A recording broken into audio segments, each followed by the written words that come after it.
Ladies and gentlemen, good evening. It is Monday, 8 p.m, which can mean only one thing. It is the online Darts Live Lounge with me, Phill, Jack, Garwin, and Lee Boys. And boys, have we got an absolute bumper 2 hours to try and cram in, gents. It is going to be darting nonsense with a little bit of common sense sprinkled in between. Boys, how we doing?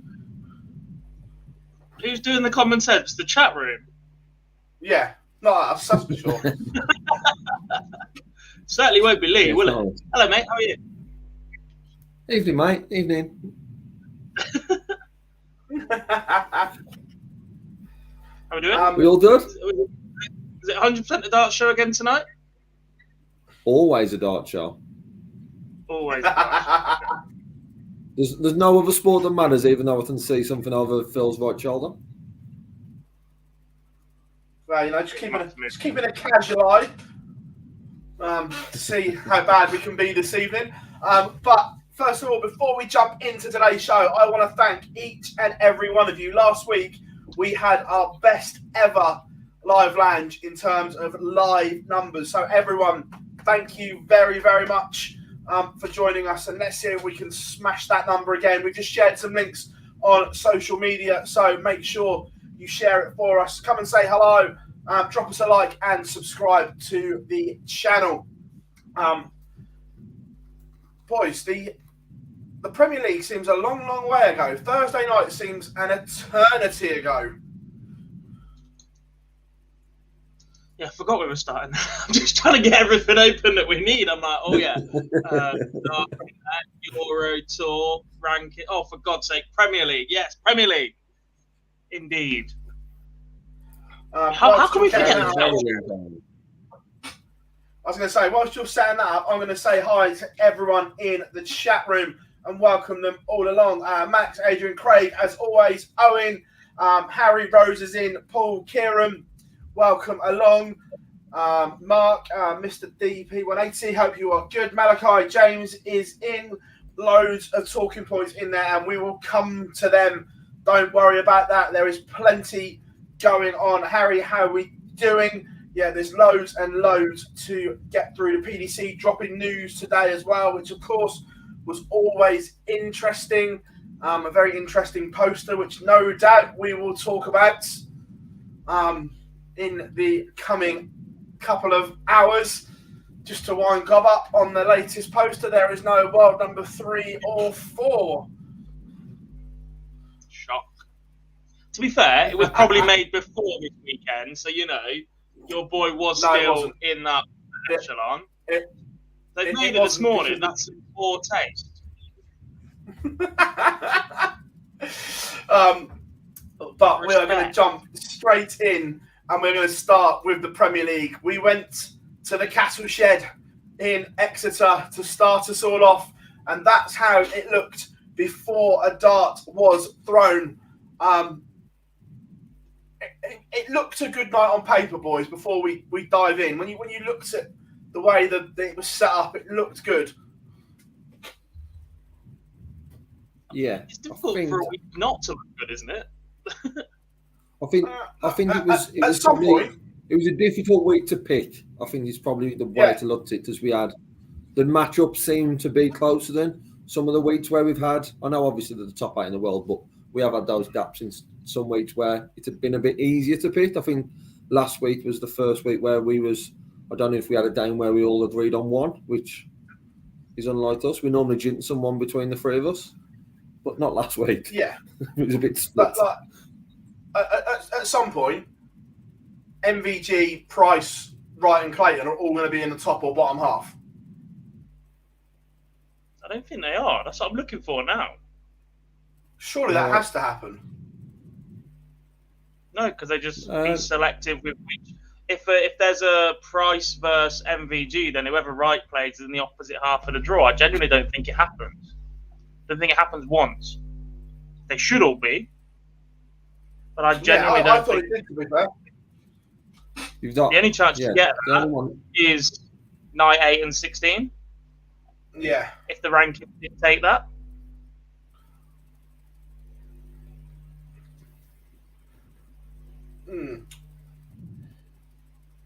Anyway, moving on. First up, it was Johnny Clayton against Michael Van Gerwen.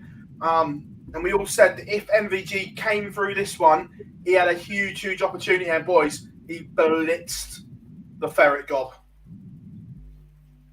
He did. Not the strongest performance we've seen from Johnny, but superb from Michael.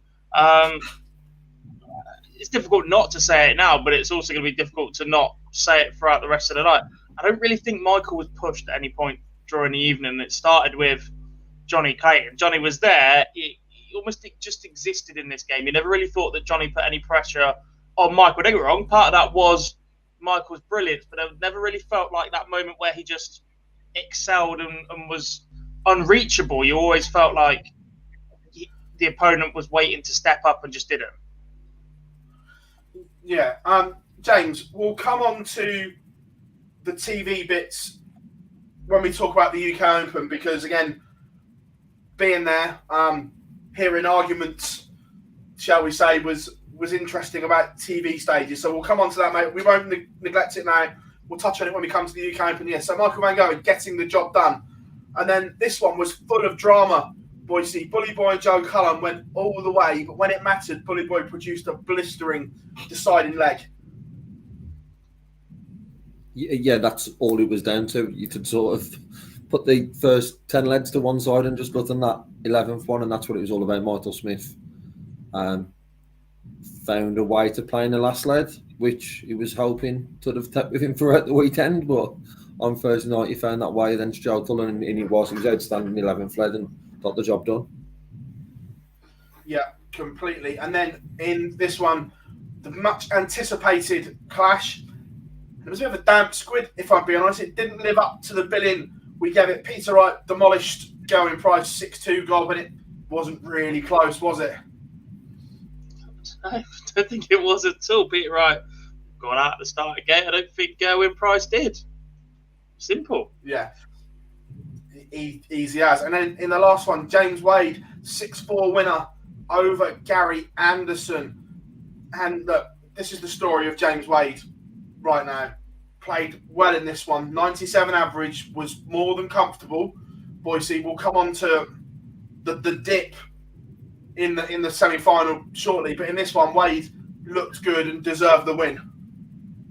Yeah, when we was talking about this Premier League being the difficult one to pick, if memory serves me right, this was the only one where we all agreed. And I think because of how James Wade's been playing at the moment, and we sort of seen that in this first quarter-final. Yes, there's those inconsistent performances, as you've mentioned, and we'll come on to the semi-final. But in this one, you sort of seemed in control throughout, and it was what we expected. We all saw Wade getting the better of him, and that's because of Wade's current performances and Anderson's not being at the standard I think we'd expect by now in the Premier League. Yeah, look, there's question marks about Gary at the moment.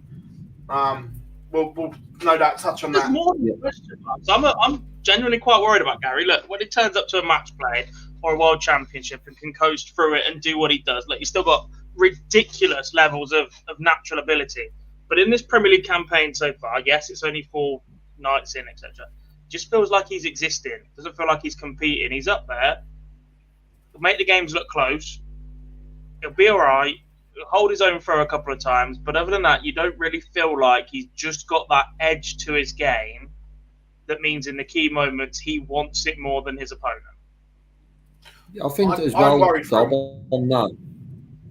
Yeah, I'm worried. And I also think that the next 3 Premier League nights for Gary Anderson are key. He's got Michael Smith, Johnny Clayton, Joe Cullen, who his next 3 opponents, which are 2 of the 3 that are towards that bottom with him. I think they are coming up against Michael Smith this Thursday, knowing what Smith's just done through on Sunday. Anderson's got to push on there, and then the same will be asked when he comes up against Joe Cullen. So a big 3 weeks for Gary Anderson, or we could peter away in this Premier League. Look, we'll come on to the World Series announcement in a minute, but 2 years ago, it would be unthinkable that Gary Anderson doesn't play in every World Series event. Right now, I'm not convinced he's in half. But we'll touch on that when we come to the World Series announcement. Evening, weekly darts cast. Hope you are all good. So moving on to the semi-finals, and it was MVG against Michael Smith. Gob, and this was just a damn good game of darts. Let's have this one right. Both of them big averages, and it was edged by MVG. Yeah, I mean, the furthest Michael Van Gerwen was pushed all night, and still it was a 6-2 scoreline, 104 average. This is the levels, the games that we've seen Michael produce. They're the moments where you look at him and go, he's back. He's got it. That's the top level game that he, in the past, been able to produce over and over again. And when he gets results comfortably against someone else in the top 8 like that, it's a good sign. It's a good sign for Michael Van Gerwen fans. Yeah. Then the second one, boys, so this is what we're talking about. Peter Wright. Yes, Peter Wright played very well, 103.5 average. But James Wade has gone from a 97 looking very good to an 85 and looking absolute dog. Yeah, it started poorly, and Wade's probably the one player in the top 8, top 16 who can't seem to change his game. If he's not started well, he can't seem to then find that next level. It's all about the start. We talked about it so often. We've talked about it so often. I know you've had the top half of the draw today. I've had the bottom for some reason, so it's now my line. But we have all spoken about it so many times, and it was shown in this. Peter Wright was class though in this semi-final, but he wasn't really pushed by James Wade, similar to MVG with Michael Smith in the other one. And then in the final, this is where the worrying signs started to occur for Peter Wright fans. Although it's been a semi-good weekend for him, MVG's battered him. That's not the issue. There was clearly signs that Wright wasn't right. And obviously we found out subsequently that, yes, there are a few fitness problems returning. It's a persistent injury with the gallstones that he's had, but you could just sense and just see his demeanour on stage that he wasn't right. Yeah, but then there were times the days afterwards where it looked like it hadn't affected him. There were moments on and off. Do you know what I mean? So if it's manageable and he can keep playing through it, Peter Wright's always going to have these dips. He's always had these dips throughout his career anyway. Even when he won the World Championship for the first time, he was there for the taking once, maybe even twice throughout that campaign, etc. There are always going to be moments. The match play was a completely different story, don't get me wrong, but he's just got these, but he's also got these dips in him. He's got these little blip performances, sometimes through tinkering, sometimes through whatever. I think if he wasn't in the battle for world number 1 for the foreseeable, I think he might take a little bit of a rest. But he is also a player that will travel and play in absolutely everything, and he might just have to start managing that schedule a little bit for the next few months. Yeah.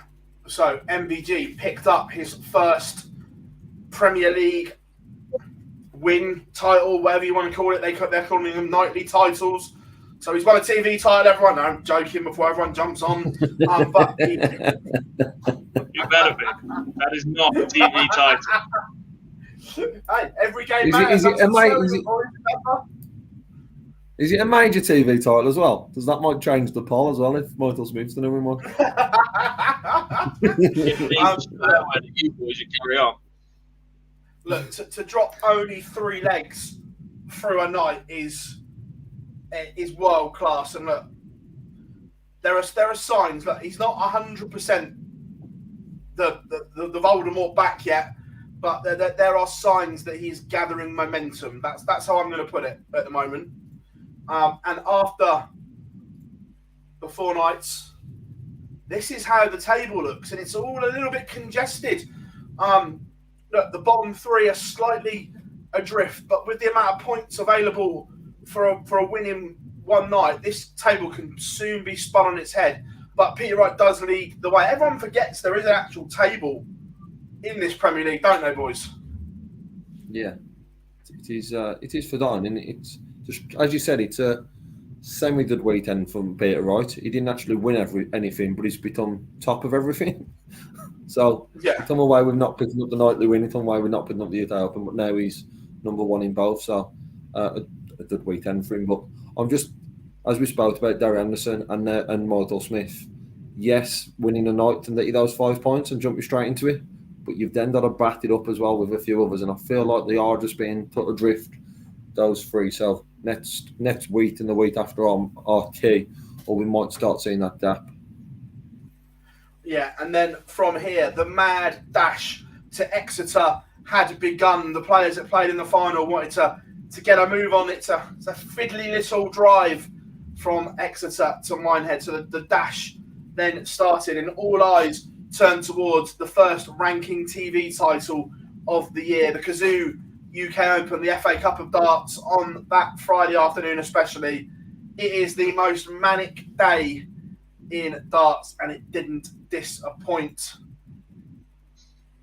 So we physically cannot go through every game. However, we will pick selected ones that caught our eyes from the first couple of rounds. There are all the round one ties, so you can have a look at them. But jumping off, I know we spoke about selected ones. This boy started the weekend. We spoke about him being involved in one of the ties of the round. He ended up having the weekend of his career today. But Sebastian Bilowetsky beating Matt Campbell 6-1, boys, was a real statement of intent. Forget the averages, just beating Matt Campbell by that scoreline set him up for the weekend.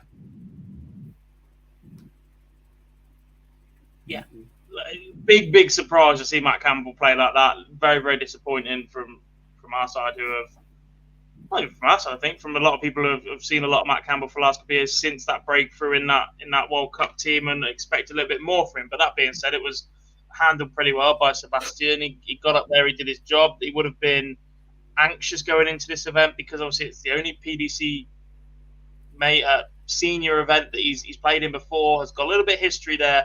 So to go and back it up the way he did throughout the weekend was superb. But yeah, look, there wasn't a lot coming back at him, but you still have to get up there and do the job, especially early on that Friday. Quality job from him. Yeah, sensational. There's a couple of surprising results as well floating around, boys. Seeing that we all know Ryan Harrington's got pedigree. We haven't seen it for a while, but to smash up Rusty Jake was a little bit of a surprise, I think. Yeah, I think the first round, me and Dom were speaking about it on the Friday night when we sort of looking back at what had happened throughout the day.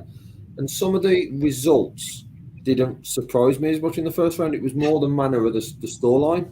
That one being said, Roby John and then Bradley Brooks. Roby John was outstanding on stage, but that one also the Nathan Rafferty not winning the lead. Like I says, result I'm not surprised with. John O'Shea and Rafferty was talking about that as one of the picks for the first round down, but saying it could be close. But it was just the manner of some of the results that were very surprising. But yeah, Ryan Harrington was very, very good against Rusty Jake, and a good start to his weekend. Yeah, like you say, the game on the main stage as well. Roby John got illuminated centre stage in the opener. Shame there wasn't more people in to witness it at the time, but he was stunning to beat Bradley Brooks. Yeah, there were moments where his action just looked $1 million. When he's on it, Roby John has always had a fantastically high ceiling, but it's been his B game and everything around it that's always been the issue. And again, that's ultimately been his downfall later on this weekend. But look, when he's on it, he produces, and that's what he did up on that main stage. Yeah, for you boys, any other jump off the page from these round one games that you like the look of? There was a couple that I was disappointed in. And they're all people that have been beaten, unfortunately. Kevin Burness, wanted a bit more from Iron Man, knowing just how capable he is. Shawnee Mack, I know he says he hasn't had a chance to practice since Q School itself. Look, Jamie Clark throwing a ton at you is solid enough, but you just want to run for somebody for personal reasons or because it's sporting or etc. And there was one more. Josh Rock against Damien Mole looks like a really, really good game, but on the Dev Tour, Josh Rock doesn't lose on a PDC senior event. It looks like he doesn't know how to get over the line. Yeah, look, yeah, that'll come in time, no doubt. So yeah, that was interesting. And he's running the best average in the losers of that round. I'm not surprised by that at all. He's got the third or fourth best running average on the Pro Tour so far this season and hasn't won a game yet. Yeah. Boise, for you, any more jump outs before we go to round number 2? No, I was just going to allude to Josh Roth. It was a good performance. It was a game that I was keeping an eye on. It was just a very good final led from Damien Moll, if memory serves me right. But Josh Roth played well. It was one of those names we expected. I think when we'd seen his draw, it was potential for winning a few rounds. We talked plenty of times about is he fully developed or not, but he's yet to win on the main tour. So big weeks when we return to the Pro Tour for him. Yeah, agreed. So from there, we went to round number 2, and again, just the first one off the page. Keen Barry started with a difficult-looking tie. David Evans played better than what that scoreline suggested. There was a killer moment that he bust 80 twice I think it was for 3-all, and Keen Barry didn't look back from there. But without a spoiler alert here, Gob, Keen Barry came of age this weekend and became the player we all thought he was destined to become.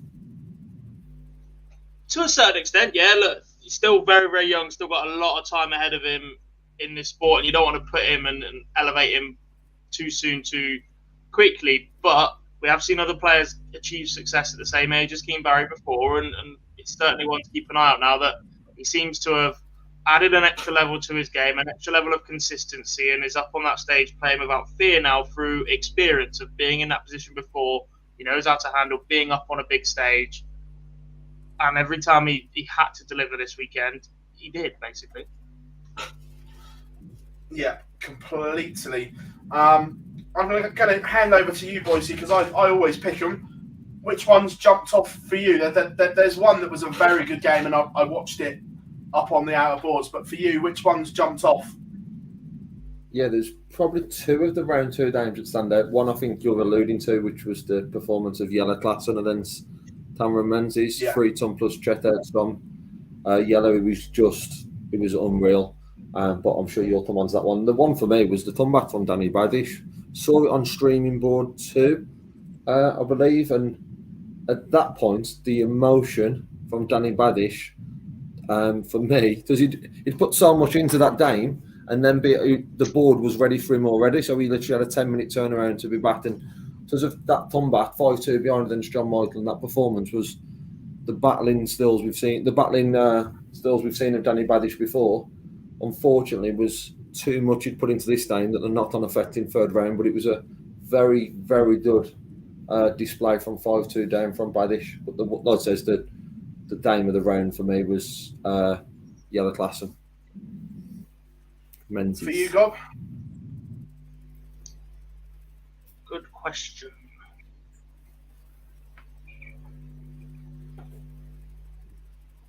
Where do we go from here? Connor Scott, that's a good win for him against Jules Van Dongen.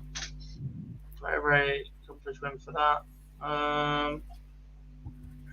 John O'Shea, good win for him.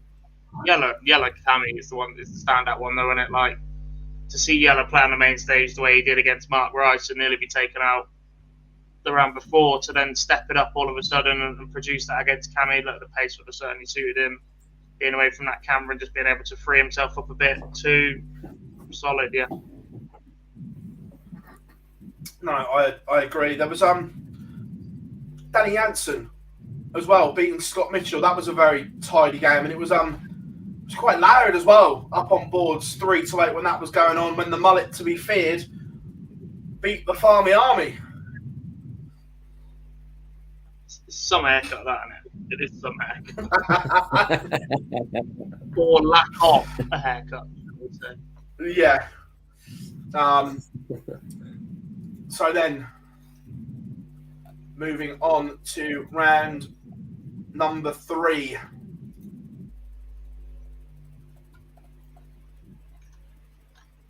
Why won't this work? Is it that one? I pressed the wrong one.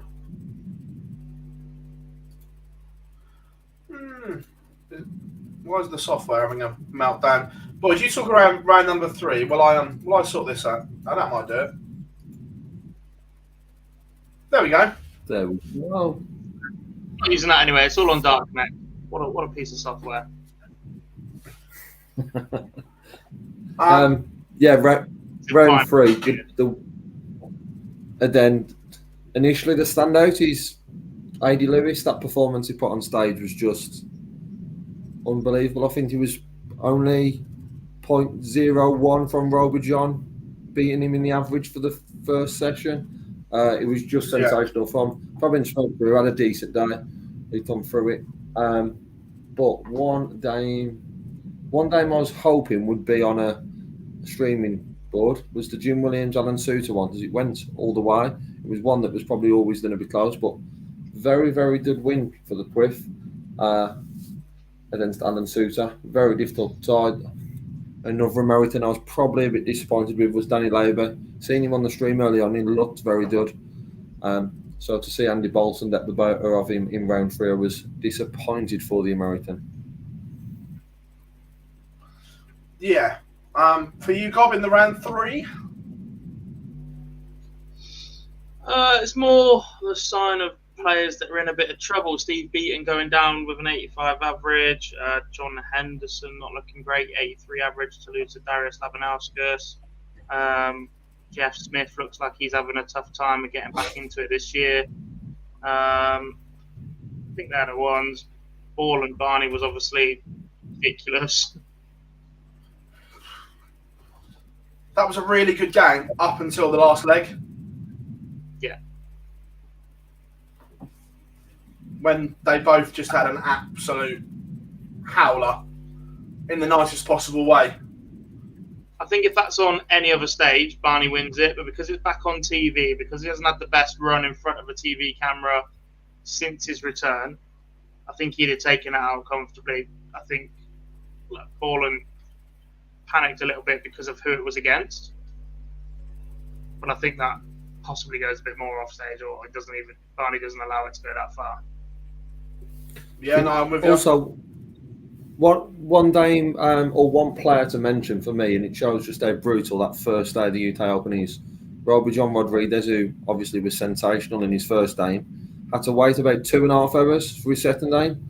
Come through that one, but then was back on stage within 10 minutes, and then you could see then that drop, obviously losing to Ryan Meatle isn't a shot. However, the manner of how he's lost, not down the lead, only a 79 average, just shows how difficult it is to get through that first session alone in the UK Open if you are in round 1.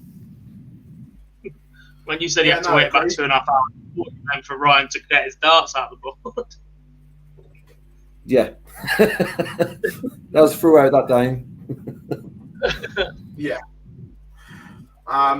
It was interesting. Shall we say that William O'Connor beating Connor Scott as well. That was a tight game. Brian Roman, for me at the moment, I think his A game is very, very good, but the B and C game that you need to compete at this level isn't there for me at the moment. We're seeing a lot of these 77s and 78s when he gets beat, Gob. Yeah. I think that comes with time, doesn't it? It comes with time for an awful lot of people. If everybody produced their A game all the time, then the world rankings would be a little bit clearer constantly, but there's nothing on a dartboard that any of these players can do that you, me, Boise, or anybody in the chat room can't do. It's just how consistently they do it, and that comes with match practice, experience, being on the tour consistently, and just getting your preparation right. Agreed. Again, comments in the chat room, folks. What was your pick of these ties as well? Don't let us waffle on. Give us yours as well. I'm trying to think what else there was. Keane Barry smashing up Jeffrey Desjardins, played very, very well. Spoiler alert, Keane Barry played very well all weekend. Yeah. Not really sure that's a spoiler anymore. No. Then round 4, and this is like the FA Cup third round when the big dogs, the big guns come in. I think James Wade calling the big players. I've got a clip to play you later on of that as well, which we'll talk about other things that were splitting a lot of people at the same time as well over the weekend. But the big boys came in round number 4. Gob, which ones jumped off for you as the format went up? which ones jumped out? Rids Aspinall was an absolutely brutal draw. It was an even more of a brutal watch. It wasn't the best that either of those two are ever going to produce, unfortunately. Very, very scrappy game from both players. Callan getting over the line in that one. I'm going to get some stick for this, but I thought James Wade was absolutely excellent. Steve Lennon was very, very good, especially through the early stages of that game. Wade, he managed to keep him at arm's length with some really, really good doubling and some solid scoring. Obviously, that's pretty much how darts works. Dimmy versus Darryl Gurney, belter of a draw. Two players that have been tipped either way for an outside run, I think, in the last couple of weeks because they haven't not been in the Premier League and not seen an awful lot of them since back end of last year, etc. The big ones that went up on stage, Dobie unlucky, Ratajski, I think we always knew the result was going to go that way at the minute. Gary, again, just existed, didn't really put Michael under pressure when he needed to in the key moments. 94 average from Michael van Gogh, and he's there for the taking, especially after the night before. Yeah. Oh, completely. I'll leave Lee some. Cheers, mate. Probably what player we haven't mentioned. Player we haven't mentioned. Who went one of the two Riley's qualifiers who made it through to the fourth round. But Graham Hall had a very, very good day. Even his performance when he lost to Keane Barry, it's one of the games I was keeping an eye on Friday night. Very, very good day. He pushed Keane Barry all the way. And like I says, he had a great weekend, but he had to be at that level to get past Graham Hall because he was throwing in some great finishes. Concern again about Glenn. It was just difficult to see the scores coming through on it. I think it was every other leg job I was coming to you and just saying it's the same with then it's 140 followed by a 43 followed by a 60 followed by a 180. It was just so inconsistent and it was it was, but that was the same for both players. It wasn't great by Waite, however Waite's his finishing was just a level too good for Glenn Durran, so very, very worried there. Probably the performance of the round for me was the manner of how Dave Chisnall just dismantled Brendan Dolan, who's in some good form. So very, very good win for Chizzy. And probably the only other one I'd give a shout out to, Dob hasn't too, was Martin Schindler. I thought his win over Ryan Joyce was a very good win for the German. And at that stage, was expecting more from him across the weekend. There is still a few more in there. I was going to say there's a surprising. I think he's starting to look like he's on a bit of a worry for him. AD Lewis, after such a good performance previously, you get to a key moment deep on a TV stage, struggles. Rob Cross against Gabriel Clemens. We keep bringing it up about if you're going to draw attention to yourself not being in the Premier League, it heaps pressure on your results, and that's a result of somebody whose shoulders are very, very heavy right now. They were wrong. Yeah. Clemens was very, very good at times. The average dropped a lot towards the back end, but that's a worrying performance. A 92 average is a scrappy game that you expect Cross to come through as a player who's won multiple TV major titles, which I can see debating in the chat room at the minute, not playing his A game. The UK Open is an event that normally suits Rob Cross. Also an interesting point that Gabriel Clemens is the first man to ever beat Rob Cross in the UK Open and not go on to lift the title. Yeah.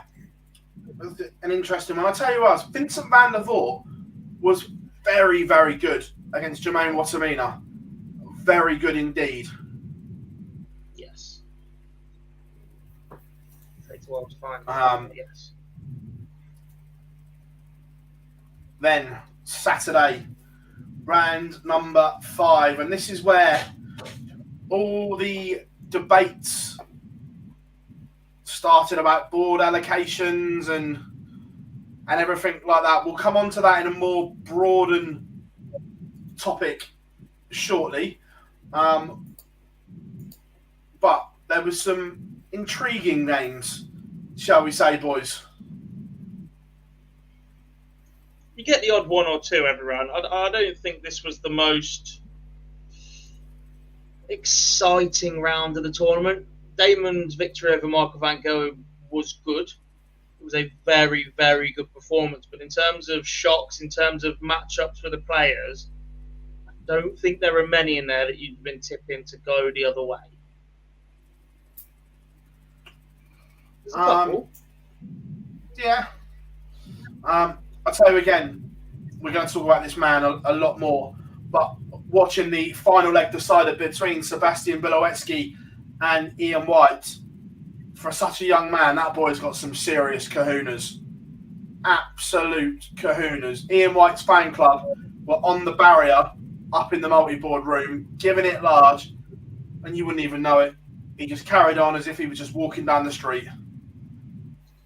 And as that game progressed and went on, Lee, I think we were watching at the same time, we had that worry that Ian White's got the experience, he's been there before, and in that key moment over a distance like this, Bilowecki will just have that leg where he has a 45 or he has a 43 or something that just lets him down in the moment he needs it. And it didn't come. He was absolutely superb, especially when you consider the nature of the way that Ian White won in the round before, the 170 checkout to beat Luke Humphreys in a deciding leg. Ian White, look, he gets a lot of criticism for his major record and his TV record, etc. But Minehead is a venue that actually he seems to do better at than most. I know you get two chances there a year, but he had that quarterfinal, semi-final of the year in the Players, I think it was, and everyone was like, right, is this the moment where Ian White breaks through? And his results haven't been terrible there since. But yeah, superb from Bilowecki. On another note, Spurs running absolute riot. Shame. Dart show, Phil. Dart show. You know the rules. Again, someone else that is catching the eye at this point, big bad Boris Kirchmar. And if Boris says it's Wednesday, it's Wednesday. Oh my God, the size of that man, it's unreal. He can say whatever he wants and he's right. But producing some stellar performances to knock out Chizzy early as well. Yeah, very good, especially how well Chizzy played on the Friday night. It was that's probably one of, as Dob said, there's not many sort of surprises in this round, but that's probably one of them because of what Chizzy did on the Friday night. So I was very, very surprised that once then Team Barry was dodged on through his Dane. One then is like, I know we're going to talk more about him obviously in Danny Noppert, but I thought Devon played well the weekend. A lot of question marks around Devon, how he's been playing at the moment, but his performances the weekend was better. There was, I know Dob was watching on stream. He come back, and he got himself back into the Danes as he was miles behind. So good signs for Devon, but Danny Noppert showed his class at the end. Yeah, and then from here, this is now we're talking the business end. It's the last 16 of the FA Cup of Darts, and this is where it gets kind of serious, boys, and we start thinking, right, here we go. And it was raining 9 darters at this point. Jose Justicia had one earlier on in the tournament up in the multi-board room. Did it? But also, what's that? Did it? I didn't see that one on our coverage. I had us on while I was working because I had to work on Friday, but I didn't hear that there'd been a 9-darter league. All right, I just told you on the Friday night, but then about an hour later I mentioned it, and then you went, "Oh, has there been one?" And then you had to look yourself, so you forgot after I told you. But that's fine. We all make mistakes. Before we touch on the games, this was the round where question marks and things were being questioned in relation to game selection on what boards you were put on, gents. I think it's fair to say that it was fairly opinionated at this point. Yes. And I think those questions are right. The fact that Damon Heta and Johnny Clayton were on stage 2 was baffling. And just putting it out there, I think and Chris Mason said to us maybe in the little snippet that we did with him, ITV wanted that one on the main stage. They pushed and pushed to have that one on the main stage, but were denied. Yes. Don't. The problem is that the PDC and ITV are always going to protect 3 players to go straight up on that main stage. So the longer they stay in that draw, the less variety we get on ITV4 as a channel. Peter Wright, Gerwin Price, Michael Van Gerwen were not moving from stage 1. It just wasn't going to happen, whether we like it or not, because I really don't like it. I don't see the point in that. Otherwise, you literally get the first round of the tournament or the first 3 rounds, that Friday afternoon session when nobody's watching anyway because everybody's at work, and then any session when those players are knocked out. I've just spent the night before watching those players play. I spend every week watching those players play. Mix it up a bit. You get stories from players that aren't the big 4. And do you know what? Do you know who I blame? I blame Gary Anderson entirely. Don't get me wrong, Michael Van Gerwen could be a stroppy so-and-so if he doesn't get his own way. But Gary Anderson kicking off the other year about being world champion and being put on stage 2 has meant that everybody's petrified of doing the same to any reigning world champion, any reigning world number 1, and anybody named Michael Van Gerwen.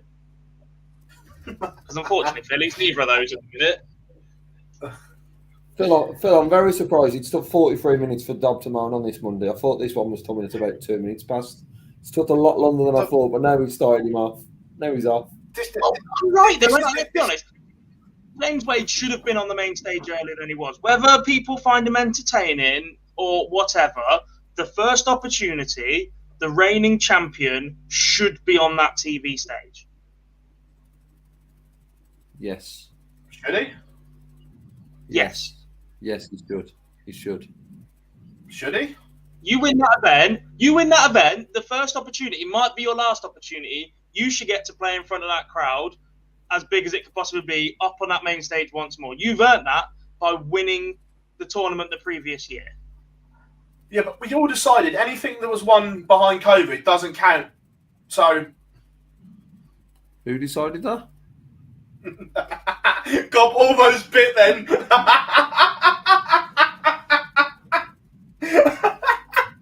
I mean, Gerwin Price is not a world champion. To be fair, now the tournament had fans. The tournament started with fans. Leave so half an hour. That doesn't bloody count. It doesn't matter. There were still fans who were part of the tournament, so it counts. Jesus, you didn't even play in front of fans, so don't give me that crap. Yeah, but the tournament had fans. That's all that matters. Right.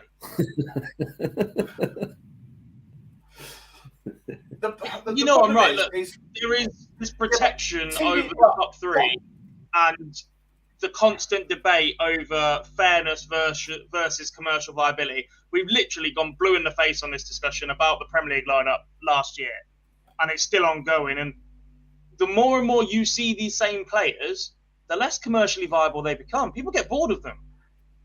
The very same thing now. I do agree about the variety, but the problem you've got is where they're on different TV networks. If they were all on the same TV network, I'd get it. But right, ITV don't care about Sky, and Sky don't care about ITV.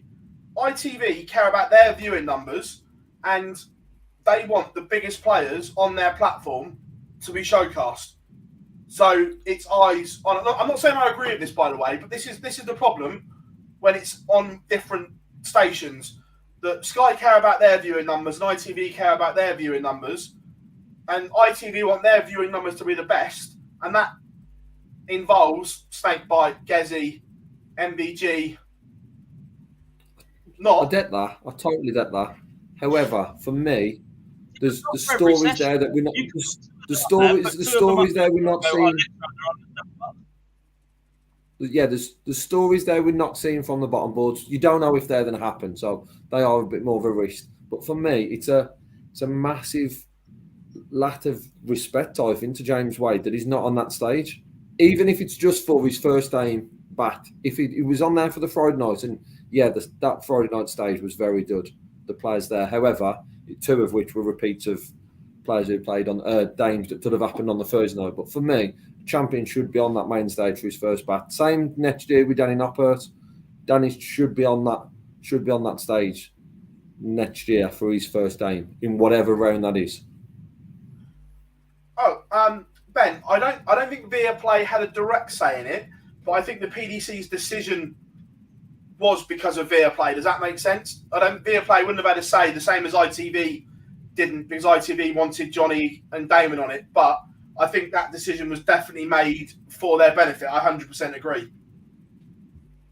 The thing that I don't get is in previous years, there's always been the odd tie that you think, might be a main stage game, but in comparison, you go with a slightly more entertaining one to PDC TV, and you put it on last in the prospect that you get something entertaining for your paid subscription service, and if the main stage rattles through, you sneak a 5th game on as well. There didn't seem to be any of that decision-making this time round. There didn't seem to be any sort of flexibility, Lee. Was it the Saturday afternoon or the Saturday evening where we sat watching and going... Yeah.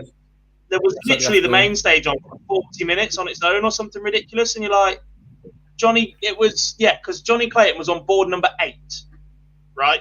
The round before. What is Johnny Clayton doing out on board number 8? I know the rest of it just ended up in draw order, but there was a 2-leg gap between the final game on stage 2 finishing and Johnny Clayton starting his game on stage 8. Why not wait and put that on stage 2?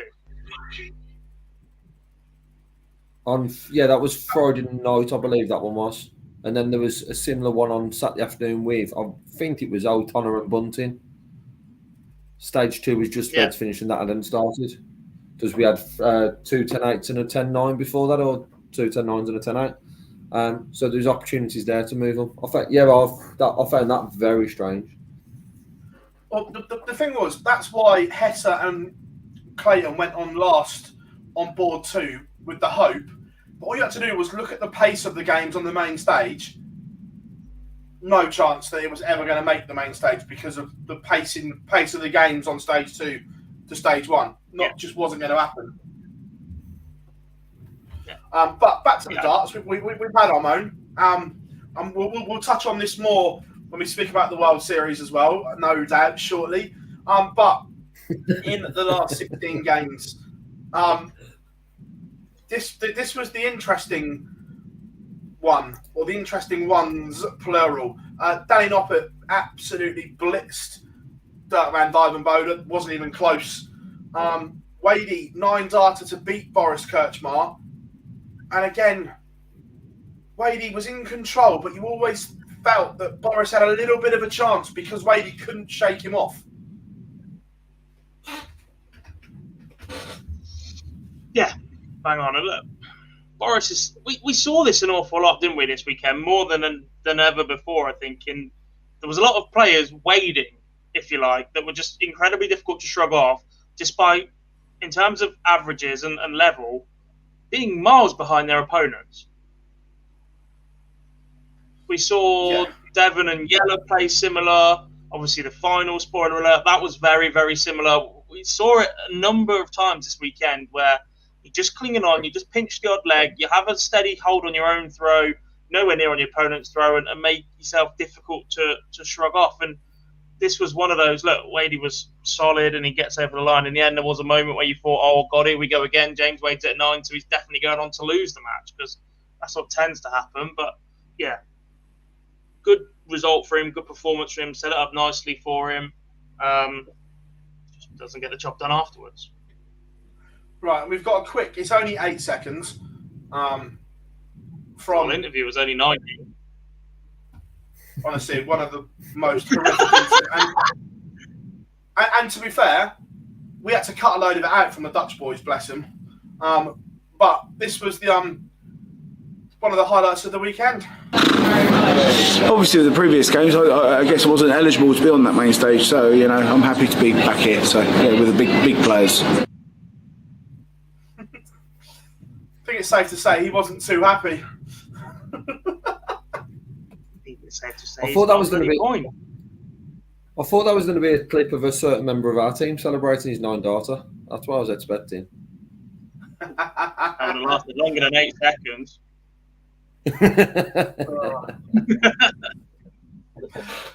So yeah, and then William O'Connor stuns Peter Wright, the world champion, departs.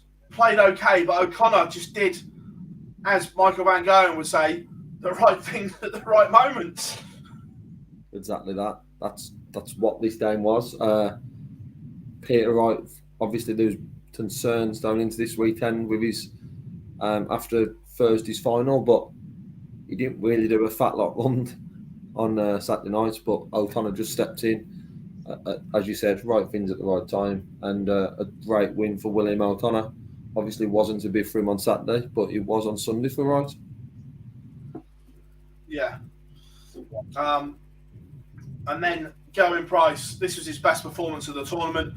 Battered Callum Ridds into submission. 10-3 again, not close. Keane Barry did a job on Ricky Evans, and I had to feel for Richard Ashdown in this one, trying to spot this game. Whew. It was a bit quick. Yes. Mind you, it's interesting what that Keane's spoken about. He's now slowed his first dart down, setting his first dart and having good consequences. And then Sebastian Belowecki's run continues, being Ryan Searle 10-6. Michael Smith, a 9 darter, was it 14 minutes or something after James Wade's, to edge Mensur Sudovic 10-9, and then Damon Heta beating Johnny Clayton. We've also got a clip from Clayton coming here, and this is an interesting one. This was from the round before, but I've got it teed up because I think it's relevant, as in what he says. It's quite an interesting take. Yeah, maybe. I think it's everybody's out to get me, and I haven't had this feeling before, so I don't really like it. I like to be on the other end of the stick. So no, seriously, I need to get my ideas back to where they were and get back playing well. Doesn't like being the hunted, prefers to be the hunter. There's no pressure on you when you're the hunter. You're not expected to win, are you? Yeah. And then it gets interesting. It's quarter-final day then at the UK Open. And this is how the draw came out. Keane Barry against James Wade, Sebastian Belowecki against William O'Connor, Danny Noppert against Damon Heta, Michael Smith against Gerwyn Price. Keane Barry take a bow. Absolute demolition job of James Wade, Gob, and just sensational from the young man. Yeah, just from the get-go, he got out ahead and he stayed ahead. Scoring was solid. That setting of the first start, when it's so important to a technique like Keane's as well, his first dart is so important to his throw. If it's in that bottom of that treble, it's easy to follow on because of those little flights. If not, because the way it drops down, you put that on the top wire, you have to start switching, you have to start chasing around. So just that extra second to compose himself, to get that first dart going, superb. Doesn't miss a dart double for God knows how long. And when you're on that sort of run, it's just your day, isn't it? Yeah. Oh, completely. Look, when it's your day, first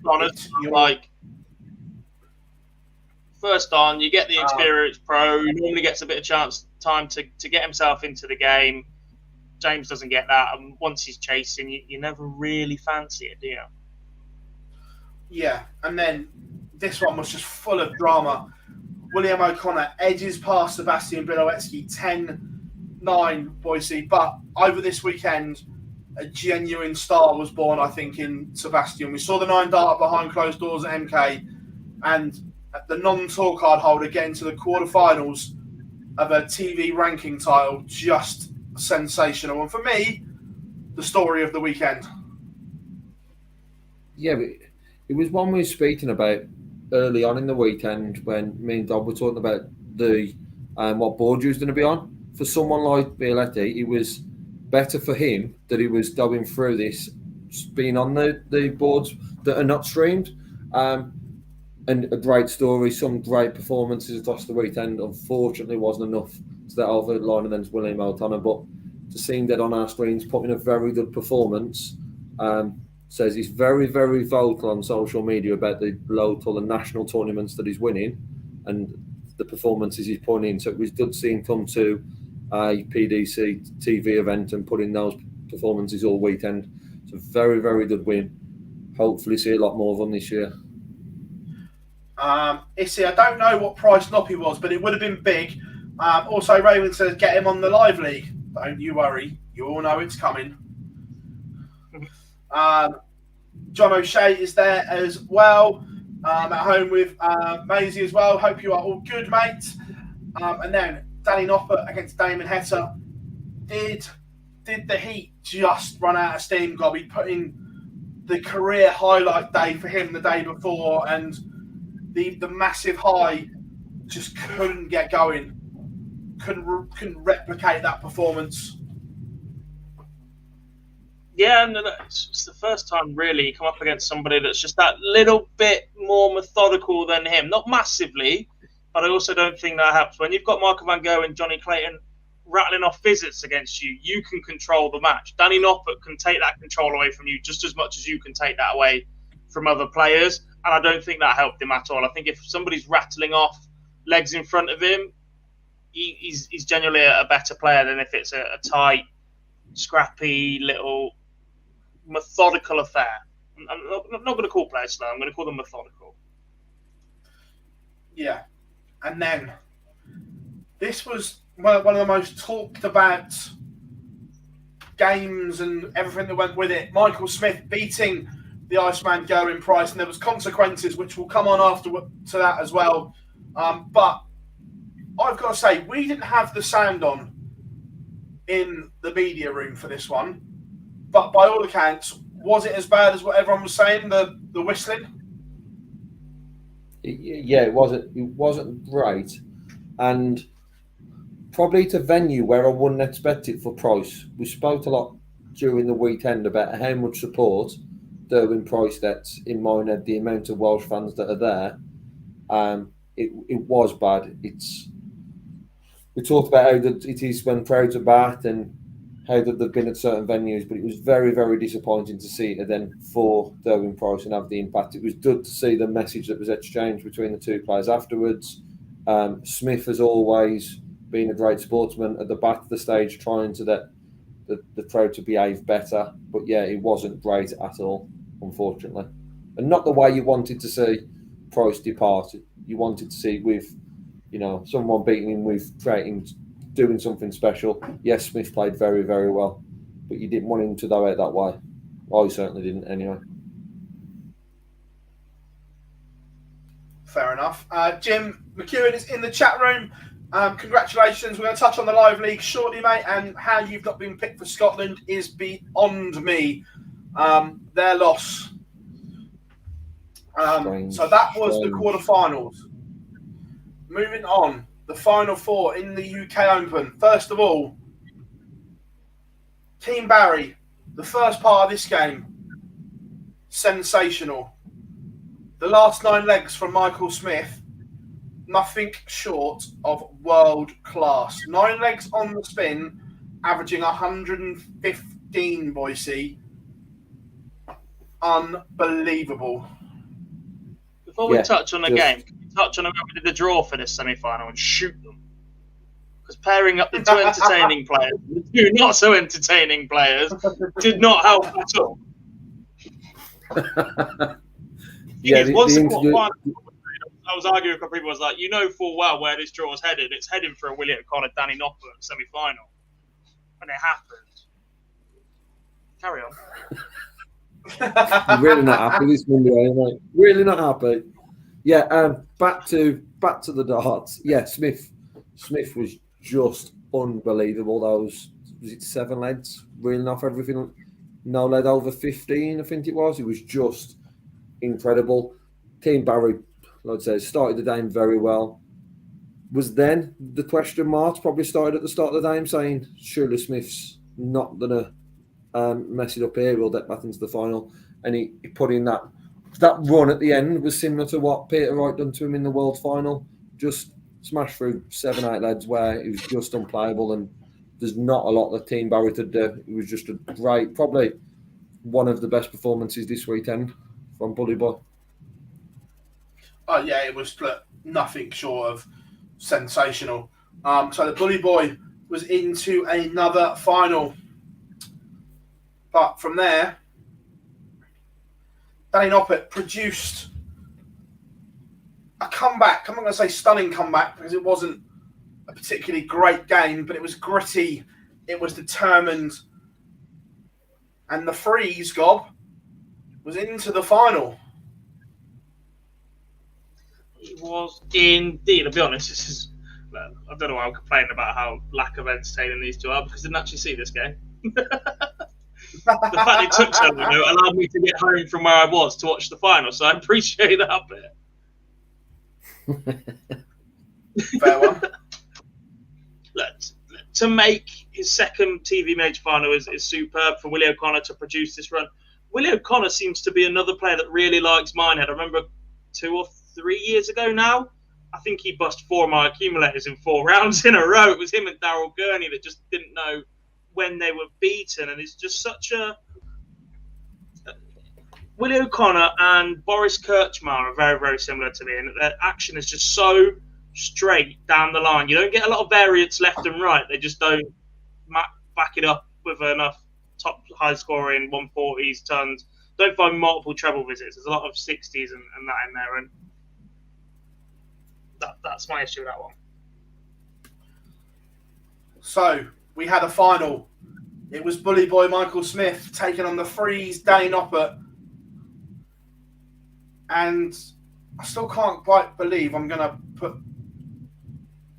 this up, but huge congratulations to Danny Noppert winning a final leg shootout against Michael Smith. And it was one of those games where Michael Smith felt in control without playing well. I didn't see him losing, and I genuinely didn't. Even in that final leg, I just thought he'd do a 15 and win it, boys. No. Look. You watched a different final to me. After that second break, when he couldn't put Noppy away, despite the gap in the averages, despite the fact that Michael Smith was heavy favourite, Michael Smith lost his way.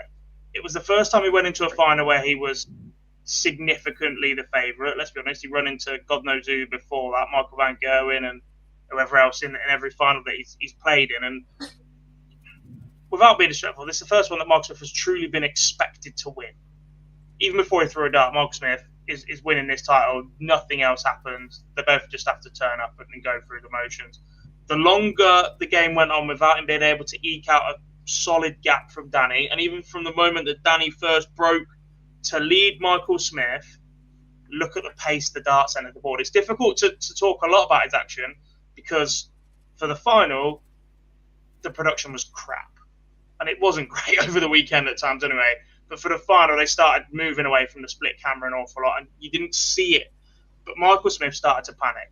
He started to try and get rid of the darts quicker. He didn't want them in his hand. And that was nerves, that was panic. You look at the emotions drain out of him every time he's scoring a 45 or something, or he's dragging darts left, he's dragging them low. He panicked. That was, considering, look, it's difficult to say he lost the World Championship final. Peter Wright won the World Championship final. He produced that ridiculous run at the end. Mark Smith had none of that composure at all because he was under pressure in a final that he simply could not lose. This was the moment, and when it wasn't going his way, his entire action, his entire presence on the hockey fell apart. I still didn't see him losing it. I genuinely didn't. And we was in the press room, although it was close, we just didn't feel he was ever going to lose it. And again, that's just obviously watching it from where we were.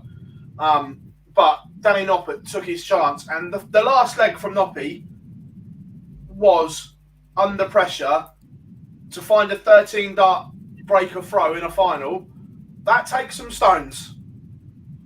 Yeah, to take nothing away from Danny Noppert. I know a lot of the talk is around Michael Smith. I'm siding more towards Dob in regards to how we looked throughout that final. But there was just times in the semi-final and the final, his darts at tops were just incredible. And I mean, Dob had a debate throughout the weekend about top sitting, but Noppy in the semi-final, we didn't have an end of vote. However, there's one in the William O'Connor semi-final. I think it was at 9-8 maybe, and he's top sitting. Then he stood back and just pinned it straight out. He's one in the final led to firing that 13 dart lead. Some finishing at that time, one Danny Noppert was just top draw, and a lot of credit to someone who pulled out the Masters, has had stuff happen at home in regards to a new kid. So a lot of time away from the dartboard to then come and win what can be one of the most difficult PDC tournaments to win. It's just an incredible feat for Danny Noppert, and should open up a lot more doors for him, whatever them doors may be. I'm sure we'll touch upon some tournaments that you think they're invited to in a bit, but it should open up more doors for him, and rightfully so, as he's done on and picked up the UK Open.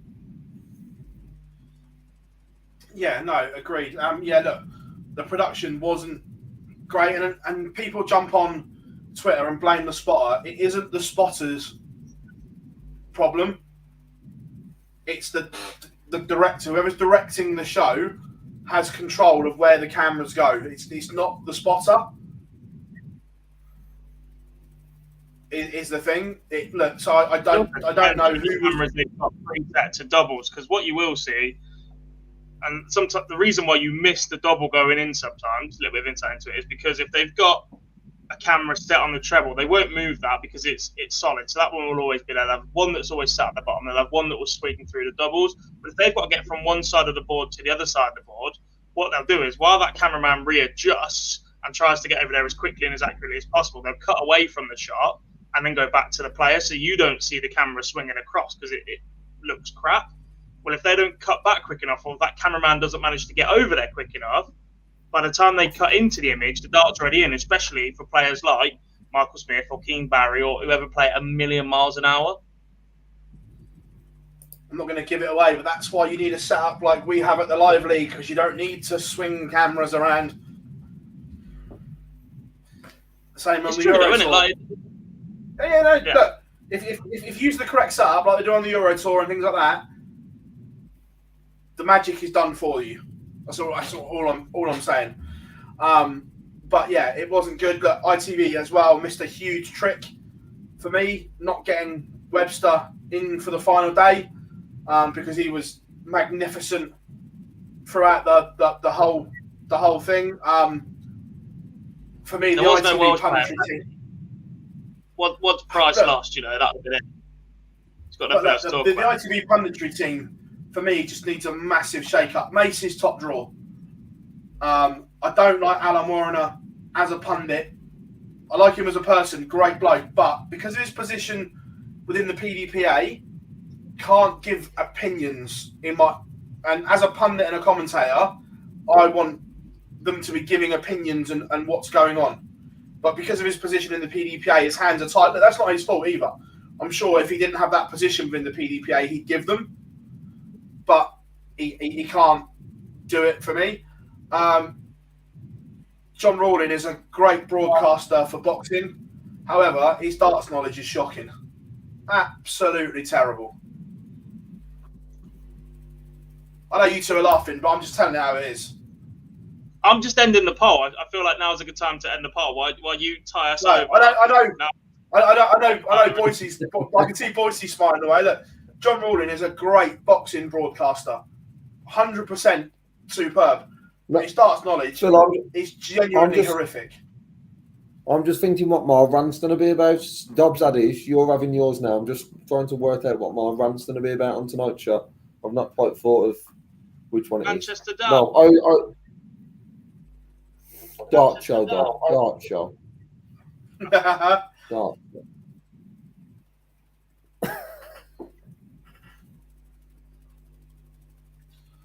But yeah, I think they missed the trick by not having Webby involved.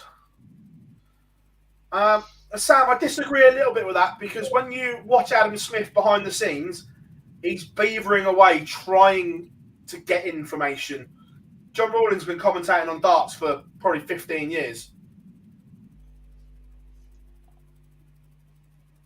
I'm Adam not convinced. I'm still not convinced with Adam yet. I understand why they've gone down that route, but I'm not 100% convinced yet. Before we move on, we've also got a clip from the winner as well to play you. Yeah, it was a crazy night. It was just fighting, and we go for it, and yeah, hope so. I'm speechless now at the moment, and I'm really happy, man, and everything goes on now at the moment. You can just see after the 18 months he's had away from the board how much this meant to him, boys. Yeah, look, he's made the steady climb since he joined the PDC. He joined the PDC as the former, I think he was world number one in the BDO for a while, even that year that him and Clem went in as 1 and 2 big rivals for the World Championship. He's built his way up properly. He's gone under the radar a little bit. We did exactly the same with Christian Kist. We made a big lookout for the English players that had gone on to do whatever that we were more familiar with. Danny Noppert, great season the year before he moved over. Comes in, has slowly built his way up to now, what is he, 12th in the world now? Have I just 12 now, made that up completely? No, 12th in the world now, yeah look, huge jump. 2 TV finals now. Let's not forget the World Series, which, whilst it was an absolute shambles that he wasn't even there, qualify for an event that you hadn't played in any of the previous events is just ridiculous for me. He took his opportunity there, and he took his opportunity here as well. Oh, completely. It was good. Off the back of this tournament, this man is also the new. Well, however, that shirt is horrific. It's beautiful. He voiced his wardrobe, that is. That is a beautiful shirt. Oh, go on, Harry.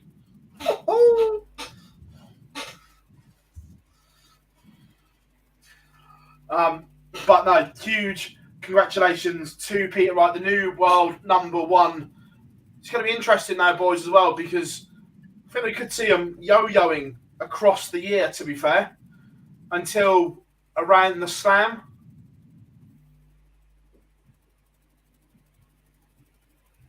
Is that next time Gezzy's defending a big chunk? I think so, yeah. Yes. He's defending winners' money from 2 years ago. So until the Slam, we could see them yo-yo across the rankings. But Peter Wright, the first Scottish player to top the PDC Order of Merit as well. So congratulations to Snakebite.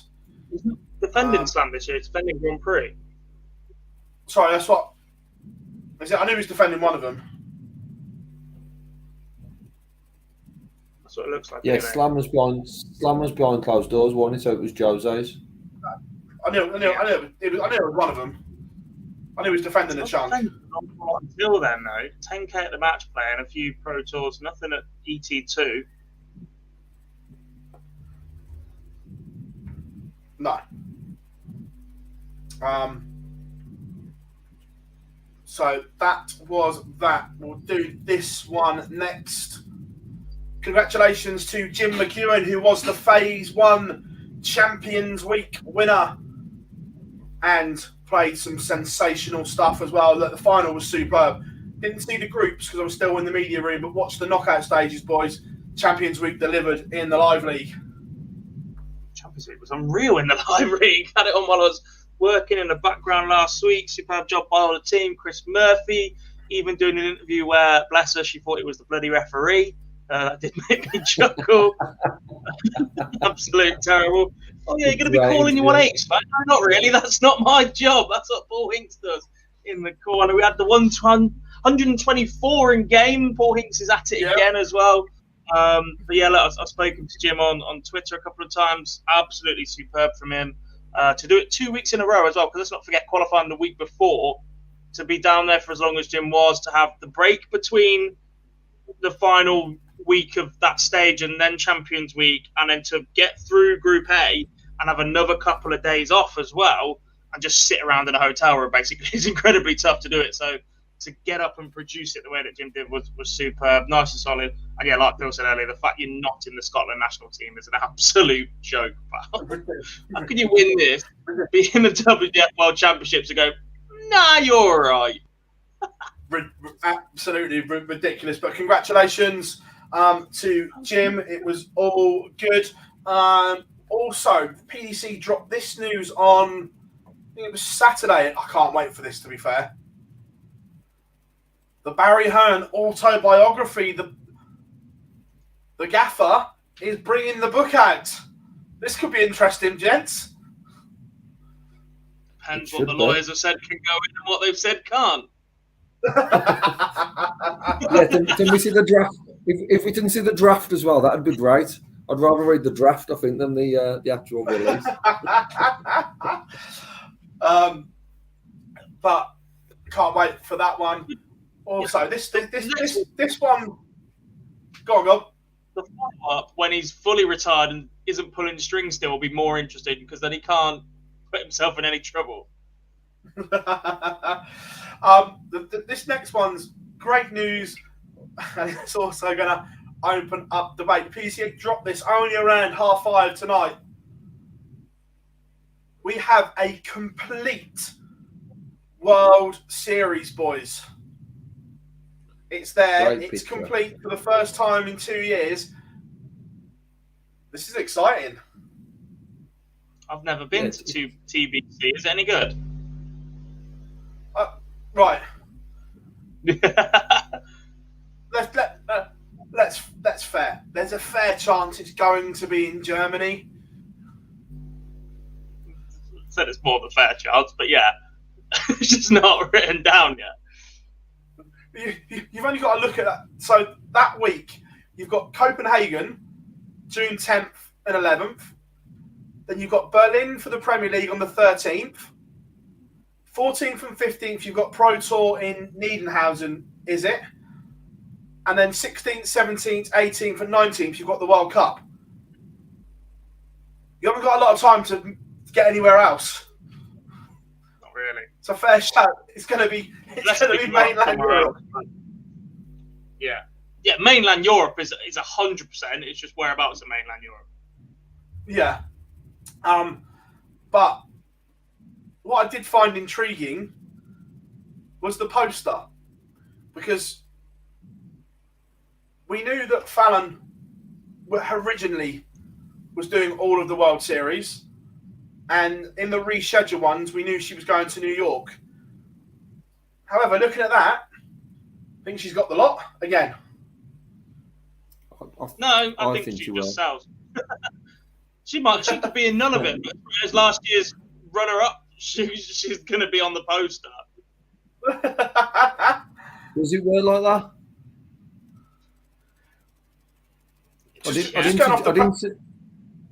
I didn't see Jose on this year's Premier League posters. Saw him in the trailer Friday, didn't you? Just saying. He might have been on the ad, but he was on the poster. Because you brought it up. Not on the poster. He was in the trailer, but not on the poster. We all know the poster's the important thing, Dob. Yeah, if you spend more money on the trailer. Yeah, but the problem is the TV company made the trailer and the promotional company makes the posters. Yeah, look, until they release the lineup, I expect there to be in a couple. I think don't expect the lineup for anything but Nordic, and I don't think they'll announce the Australasia lineup until the European lineup's done. I think we'll get the first three, and then they've got a month and a bit. You already know you're going to get a couple of players, but you'll get the first 3, see how performances go, and then we'll get to see who goes down under. I disagree. I think we'll have an I disagree as well. Or at least 4 sets of the names. Well, 4 are already announced. Those 4 will be, for me, those 4 will be all of them. The annoying thing with the Australia one is it's so far away from where everybody is based that would be there as a touring member of the 8. You can't really take 10 or 12 and just go, right, you can have 1 each, because the costs and everything to get the extra players there is the same. And the issue with that is it's brilliant for the fans in Australia and New Zealand, but for us watching it 3 times within 15 days, it's not great. It's a bit Premier League all over again. Yeah, but this genuinely isn't aimed at UK fans. Yeah, and it isn't. This is not aimed at UK fans. This is aimed at the target audience they are going to. If it was aimed at UK fans, then they'd broadcast it at the time and then do a repeat later. Yeah, we don't even get that. No, this is 100% for the target audience of where they are. James, she's there because the broadcasters want it and it's commercially viable.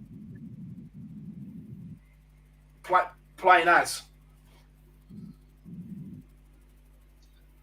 This event is one that I don't mind having a discussion around being commercially viable. The World Series of Darts is a travelling tour of the top PDC guys against anybody else that you've got left. James, that's just not true, because the first one is America, and she's massive in America because of the Billie Jean King connection. And the fact that she didn't get to go to America after becoming the first woman to win a world championship, and the media attention that those two having, even on a social media relationship, there will be a press opportunity for those two to meet in New York. That's 100% going to happen. After that. And then listen to the interview that Barry gave. I know it was 2019 when she won the games, but the principle's still the same. Was originally they only announced her for New York, and then the Australian broadcasters demanded her in. They wanted her. In this, the broadcasters call the shots. Yeah, I'm not opposed. I just hope we see a bit of a split. If these are the 4 that are going to be the 4 that are going to be the sort of, well, as they are the face of the World Series for 2022, I just thought with that a bit more of a mix with the other 4. I.e., it's perfect time to talk about it, but I'd like to see Noppert in 1 or 2 of them because of his recent exploits. But then there's and then there's other players who have had deep runs at the Worlds. There's players like Talon Reeds. They would be, for me, the ones that we're looking at for those. What I wouldn't want is to be these 4 followed by another 4 of your Premier League players. I was about to name some of them, but another 4 of your Premier League players. Otherwise, we'll get to when the Premier League finishes, which is in between 2 and 3, and we'll just be watching it all over then, just slightly different format. The problem is that because to keep travelling costs and expenses down, the chances of that second and third stint not being done by Premier League players is very, very slim. Yeah, the three down under will be the same lineup, and I think that's when the big guns go. I think the one in the June 24th, potentially you might see a few different. That may be the one. New York being the first stellar event, again, that will be the ones that we think it will be. Yeah. So the 10th and the 11th as well. Because isn't there? I haven't got a calendar in front of me, but isn't there a Players' Championship in Germany not long after that as well? So those but you've also got the Premier League as well. You've got the 10th and 11th, then on the 13th you've got Premier League finals. So they're all going to be there. They're all there anyway. Yeah. Well, only the top 4 are, aren't they? But let's be honest. if you've ever got an opportunity to try and convince Gary Anderson to do something, who is still quite marketable around the world because he was in that position, you've already got him in that country for this. You say we'll chuck your World Series if you're playing the World Cup of Darts. I think patience is running out with him. I'm not convinced. I think he goes to Australia because it's Gary. And I think he goes to New York. But I'm not sure he goes to the other two.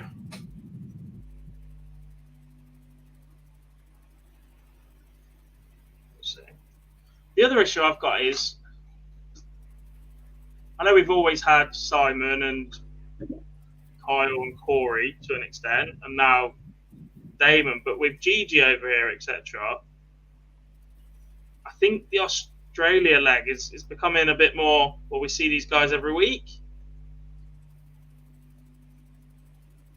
Well, also as well, that Australian leg is when all the Australasian players used to go home as well. Yeah. So you finish the match play, then I think you've got a pro tour after the match play, because Damon was talking about it, because he's on about skipping that pro tour and going straight home for a month. So you might go home, do the World Series events and stuff like that. So it kind of ties in that most of them will go home anyway. The fact that borders have been shut for 2 years means they can get home as well.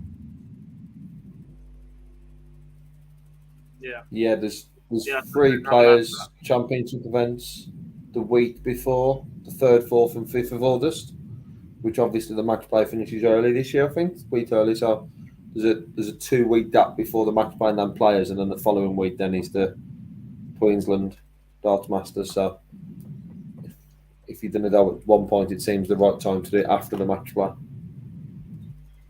Yeah. So look, great news. The World Series is back, and I'm sure when they announce it, Darts Twitter will go into meltdown. Also, we haven't got slides, but there are some talking points of bits that have happened in the last week in darts. Russian players aren't eligible for Lakeside, boys. And Belarusian. Yeah. Belarus, Russia.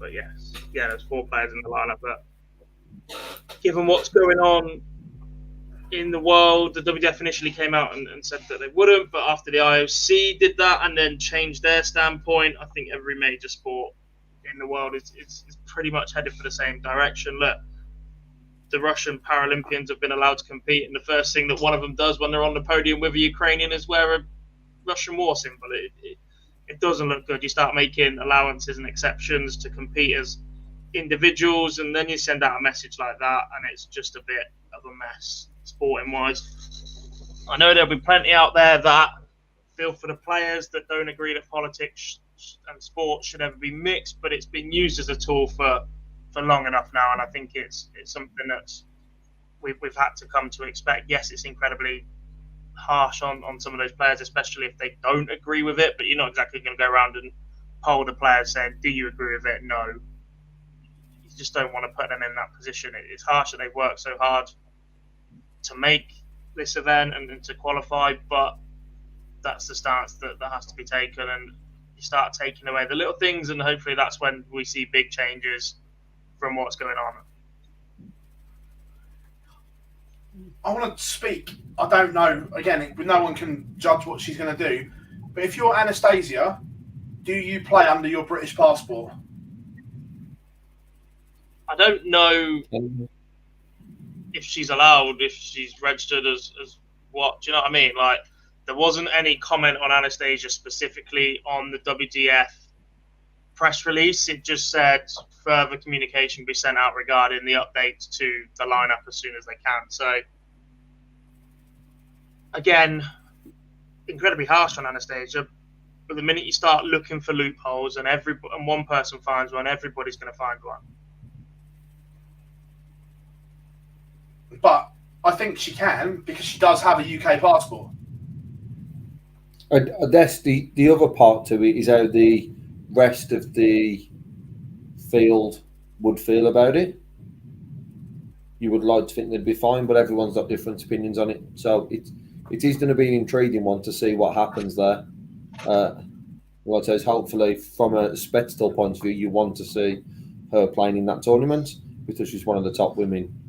The problem is, though, if you start asking players their opinion, that gets messy, because if you're someone that is just under the elite in the ladies, you're going to vote tactically. You're not voting on principles. You're going to go. But it might not be asking the players. It might be that some will vocalise that anyway, as we've seen that a lot of players are not scared to use social media platforms to voice their opinions. So I'm just saying it potentially opens up that kind of worms. From a spectacle, I want to see Anastasia at the Worlds. Because why wouldn't you, as a top women's player? So it's just that they just have to make sure they're not setting a different precedent to me than what the rest of the sports are doing around the world. Well, as well, with the ladies' game, the fact that there's no Fallon or Lisa in the tournament, you have to make it as strong as possible and as marketable as possible as well. And Anastasia was 100% in that bracket. However, introducing her from Cheshire with Love doesn't really have the same feel. But it's certainly an interesting one, boys, isn't it? To see what happens and what develops with that one. Yeah, no. You said about their opinion, other players' opinions, public opinion. The minute you get one opinion going the wrong way, it's negative press for something that you've set out a statement now saying that they won't be involved. So, yeah. I know we've seen Boris Koltsov withdraw from the UK Open as well. We think that's similar. That was never stated why the withdrawal was, but it came about at pretty much the same time. So I think it's just for the foreseeable, no Russian athletes. Yeah, it'll be interesting. Also, Globe World Seniors is heating up as well. Some qualifiers on the horizon. 2 weeks till the Open Series. Yeah, we're off to Newbury for that. Then a few more weeks until the Masters qualifier. That one will be in Reading. So I've got Newbury, then Reading. Looks pretty good, to be honest. The lineup looks solid. The draw and schedule of play is out. Just need to know who the 3 qualifiers are now. Added an extra qualifier to it as well. So 2 individual day winners and a order of merit qualifier as well. Looking pretty good, looking pretty sharp, I think. Absolutely. Again, I'm going to open the chat room for question time as well, so get your questions in. Whilst they're doing that, boys, have we missed anything out? Yeah. Yeah. We haven't looked ahead to next week's Premier League or the Euro Tour. That'll be exactly it. This is what happens when you run your day on. I've literally had 3 hours, Kip. We've done everything that's happened already. Normally we do a little look ahead segment. We've got a Premier League night and a European tour in the next week. This is what happens when you have 3 hours, Kip. I don't function well.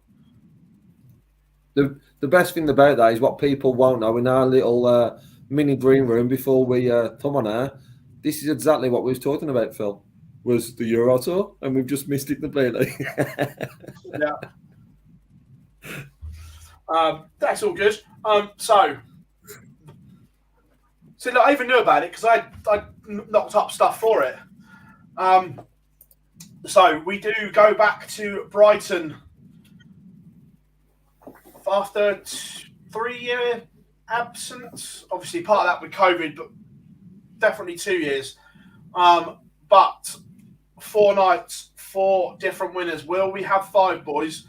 It's going to be interesting. First one. This is a huge game for both players. Yes. I think again, Gary just exists at the minute. You want a little bit more from him. Michael Smith needs to get a good, solid result up on stage and just go, look, I'm over it. I'm done.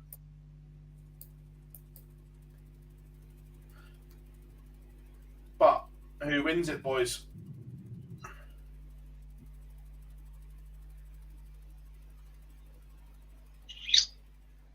Smith, 6'4". Boise? Smith. Yeah, about the same. 6'3", 6'4".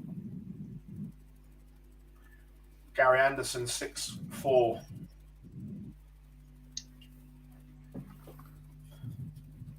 Peter Wright, Johnny Clayton.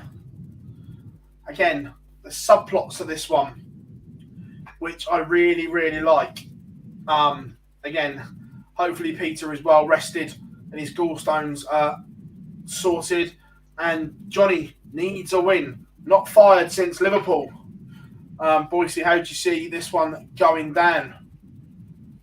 I think that Clayton beats, who will be announced for the first time as well, number one. But I think Clayton, that's the better of Wright. In a close fought 6-5, although. Gob? Famous last words here, but neither player averaged 95. Johnny Clayton wins 6-3. Game of the year incoming. To be fair, I think we see a radical set of Peter Wright darts as well. He's played with the straight ones for too long now. We're due a radical change.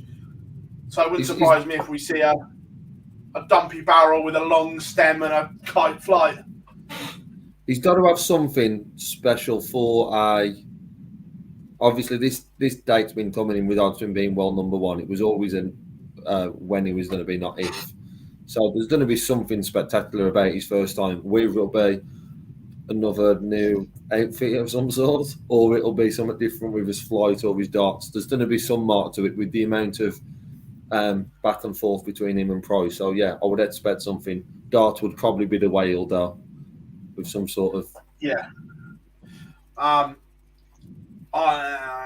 think Clayton gets his man. I think Peter uses a daft set of darts and is made to punning. So I'm going Johnny Clayton 6'4". MVG James Wade. Gob, you can kick us off on this one. The Green Machine against the Machine. Your boy, does he get the job done? Award number 3 asserts his dominance. Yeah, that's right. My guy outranks yours.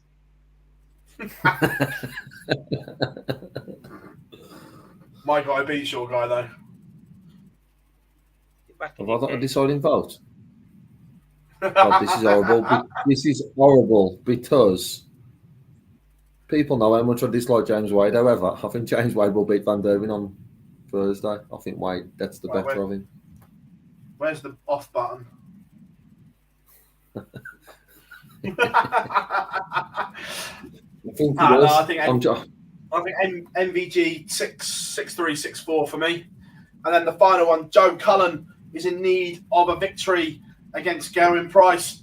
Will the Iceman bounce back from disappointment, Boise, or will it be the Rockstar? Price demolishes him about 6'1", 6'2". And I say that not in a disrespectful way to Joe Cullen. I think we see Derwin Price firing a 108, 109, something a bit special, and just demolishes him early on. Gob? Colin. Interesting. We lose all 3 of the big boys in Brighton.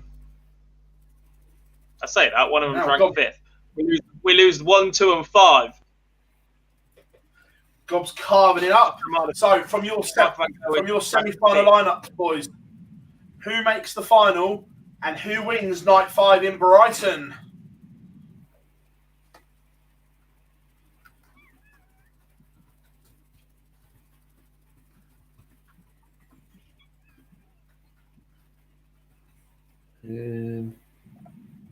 Wade beats Clayton. You drunk? Nope.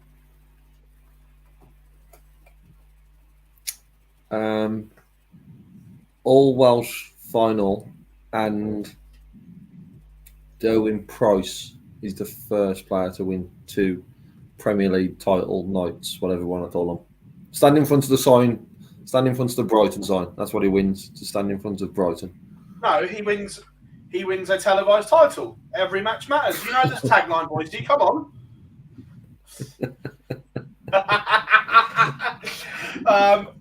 I am going. That's why, Phil. That's why Dobbs had James Wade to win it, just so he wins a TV title.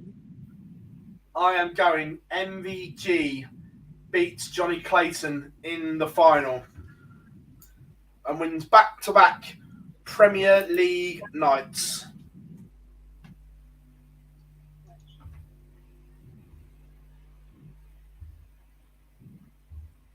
Sure. Sweet. Right, let's do Euro Talk, because we've also apparently got to do Women's Series. And I've just seen, we mentioned the Scotland team and Jim McEwen's oversight. That's what I'm going to call it. No, ridiculous snub. Yes, that one. Luke Littler has just become the youngest player to ever be selected for the England men's A team at just 15 years old. Is Aaron still in the England team? Aaron Monk, yes. Yeah. God help them. Justin Hood, James Hurrell, Ian Jones, Dave Ladley, Luke Littler, Neil Mania, Paul Milford, Aaron Monk, Josh Richardson, Lee Shewan, Scott Taylor, Scott Williams. Daniel, why would you say MVG is finished when last week in Exeter he went through the field, smashed them all, only dropped 3 legs? If that's finished, then not bad. So that is Brighton. He's not finished. There's question mark still there, though. Oh, of course. I'm not saying there's not, but I just think when he gets it right, he's still absolutely. Yeah. James, I'm getting good value on the prices now. The live league, I'm not going to announce the lineup yet, but we're going to drop teasers through the week starting tomorrow. Your first teaser will be me. There is no live league this week. It's a week off. We're having a week off in between phases, so the live league returns next week. So from there, we go to the Euro Tour, back to Germany for the German Darts Championship. ET2 from Hildesheim. I don't know why we're doing this. We've gone early on it because there's no draw. So until we get the qualifiers, we can't do a draw. We can just gloss over it. Yeah, that was fun. Next, now look, big weekend needed from AD Lewis. I think Euro Tour can be a place where he can rectify that. Be interesting to see how George Killington performs. He's been playing really, really well on the floor. Daryl Gurney needs a response. Who have we got in the qualifiers? Gian Van Veen, Stefan Belmont, Gabriel Clemens, Martin Schindler, Nico Springer, Lucas Vainig, Marco Cantelli, Karel Sedlacek. Karel Sedlacek is where we're going to touch on, because I think he won 3 qualifiers this weekend in the space of a weekend. He was on absolute fire. Correct. Also, as well, I'm looking forward to seeing Jose Justicia. 9 dart of the weekend and played some really good stuff on tour so far. Yeah, looking forward to seeing him. Today. Mario slowing the pace down a bit. It's a nice balance as well. The seedings have also changed. Remember, ET1 was a rollover from ET3 last year. Correct. The world number 3 has not qualified. Does what he wants. No, he rocked up to the qualifier in Barnsley and didn't make it. It also means he might not be the world number 3 for much longer, because there's not a big difference between him and Michael Smith. No. So any sort of good result for Michael Smith, and where he instantly becomes number 4 again. But That might not be the worst thing. That Wadey's been number 4 for so long. He's ran into Go in price constantly. Well, Peter Wright jumping above Go in price and James Wade jumping up to 3rd at the same weekend puts him back in the same section as Go in price. It's changed nothing for the top 4 if 1 and 2 and 3 and 4 change place at the same time. So, Wadey dropping back to 4th, Michael Smith running into Gezi, and Wadey having a crack at Peter Wright instead could be a sensible outcome for all. Have I made it up? But can't MVG jump James Wade if he wins it as well? If he's not going to win it, so we'll move on to the lady series. I know why Dob wants to move on to the lady series, because we have an event at the weekend with no Anderson, with no Wade, and no Mervyn King. He's not going to watch it. It's a bloody point. Kim Hybrex is in.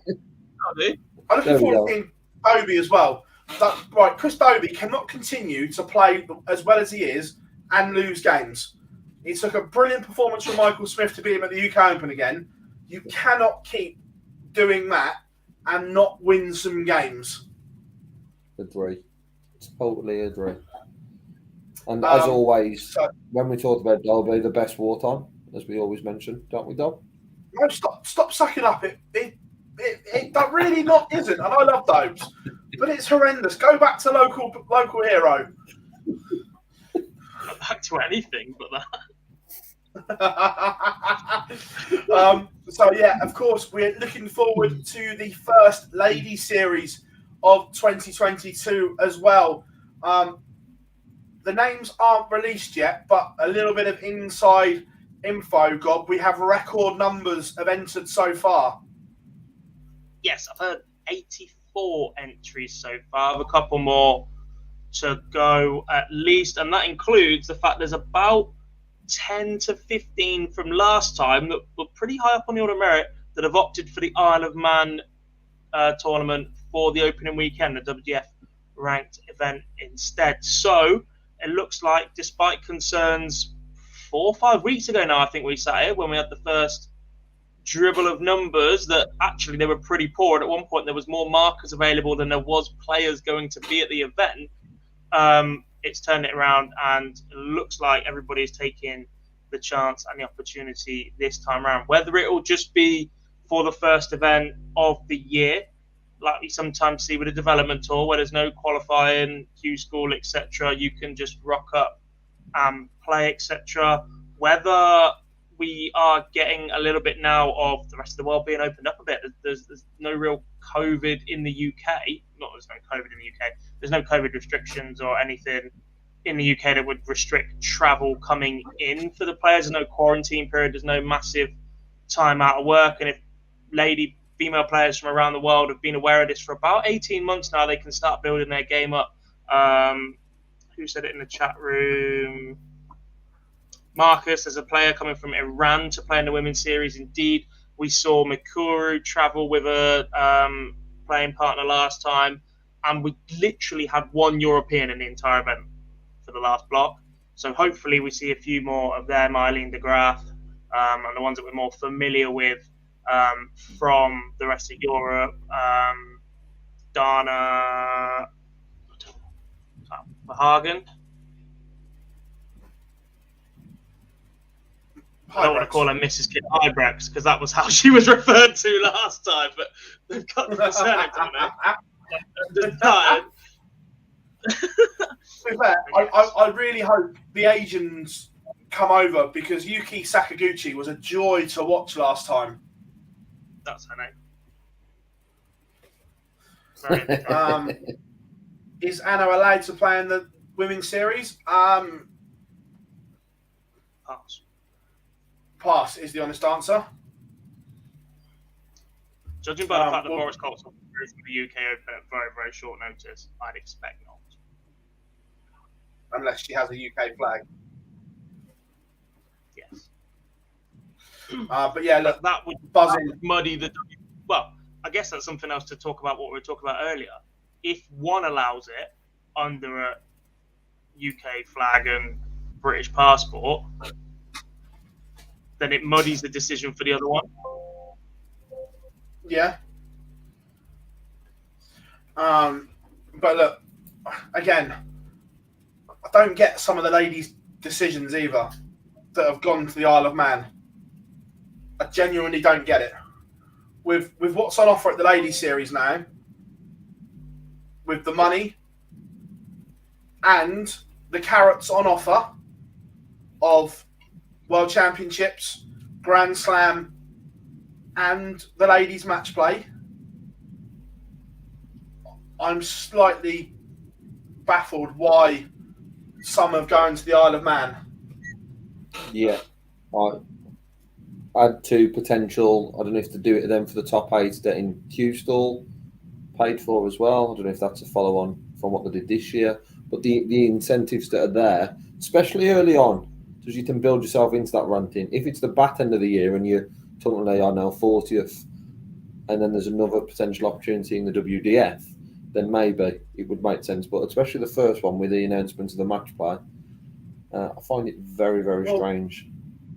The thing is, right, you'd expect Dieter, the two that we know 100%, Dieter and Bo, that are going to the Isle of Man.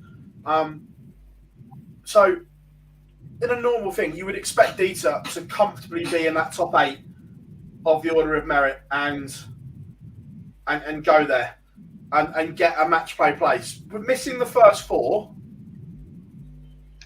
where she then goes to the next 2 blocks, where it's an open draw, there's no seeding. If you have a howler, or you get drawn against one of the other top ladies and lose that game, you're heaping so much pressure on yourself to get to Blackpool and play in that match play. Give yourself every opportunity to get the job done and make sure that you're in that first ladies match play. It's unnecessary pressure. It's just, for me, that it says if you don't do it now, don't play in the PDC events now, and then you see yourself in a position where you can't be caught or you're too far away from it to then get into it, then you've got that decision. But I don't know why you would put unnecessary pressure on your shoulders in the back end, unless Dieter's deciding that she's not playing in the PDC events. But I'm not sure that's the decision. It just seemed like... No, apparently she's going to play in the rest of them. It's just the first one she's missing. Yeah, which I don't know at all. But look, it's great that the ladies' darts is back. It's great they're getting exposure and there is a platform for them to play in and improve. So that is absolutely fabulous. Right, what else have we missed before questions, boys?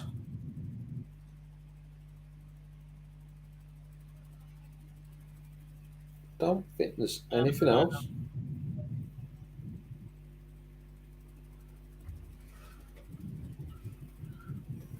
Nico says, can any remember a major winner averaging so low as Noppert? 2 seconds. Anywhere, it'd be a Grand Prix, surely. I want to bash a man while he's down. Ben Durrant's Premier League was pretty shit.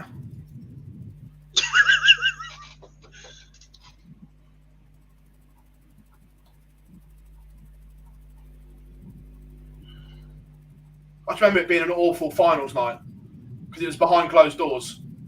I know, I'll tell you, no, my apologies. It wasn't as bad. Sorry, his semi-final was worse. I thought it was the other way around. He averaged nearly 92 in the final. It was the semi-final where he only averaged 86 to beat Gary Anderson. I thought it was the other way around. My apologies. I just knew it wasn't a very good night. I couldn't remember if it was last week or the week before, but I've just found it on our social media. The announcement PDC made last Tuesday, I think it was, supporting the World Disability Darts Association by hosting 3 of their days at the match play. So for me, another great decision by PDC to have them on, I think it's Monday, Tuesday, Wednesday. So great call to have that, and just adds to what is already a fantastic week in Blackpool, with the ladies being there on the second Sunday and the disability darts being there Monday, Tuesday, Wednesday.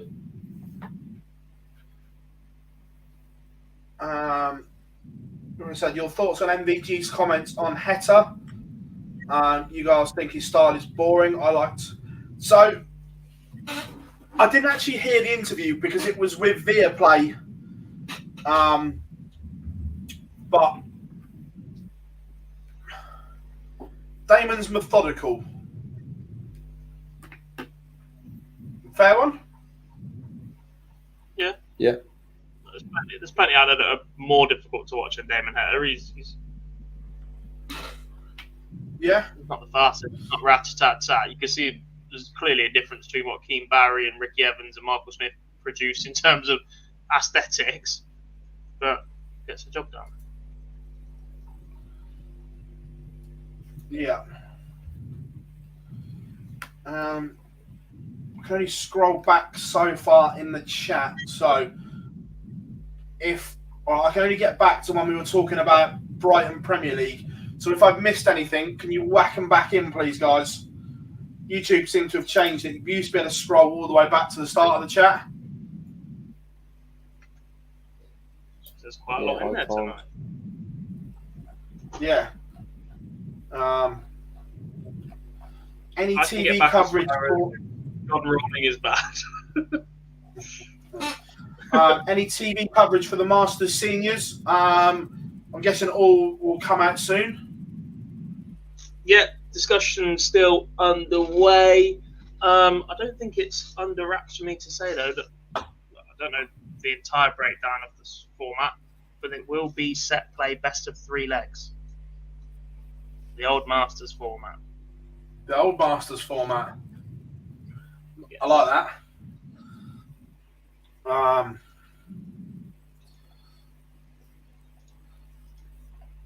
Will Yellow Class and make a comeback? He's playing well. Is the Champions League of Darts coming back? No, James. I think the Champions League's canned at the moment.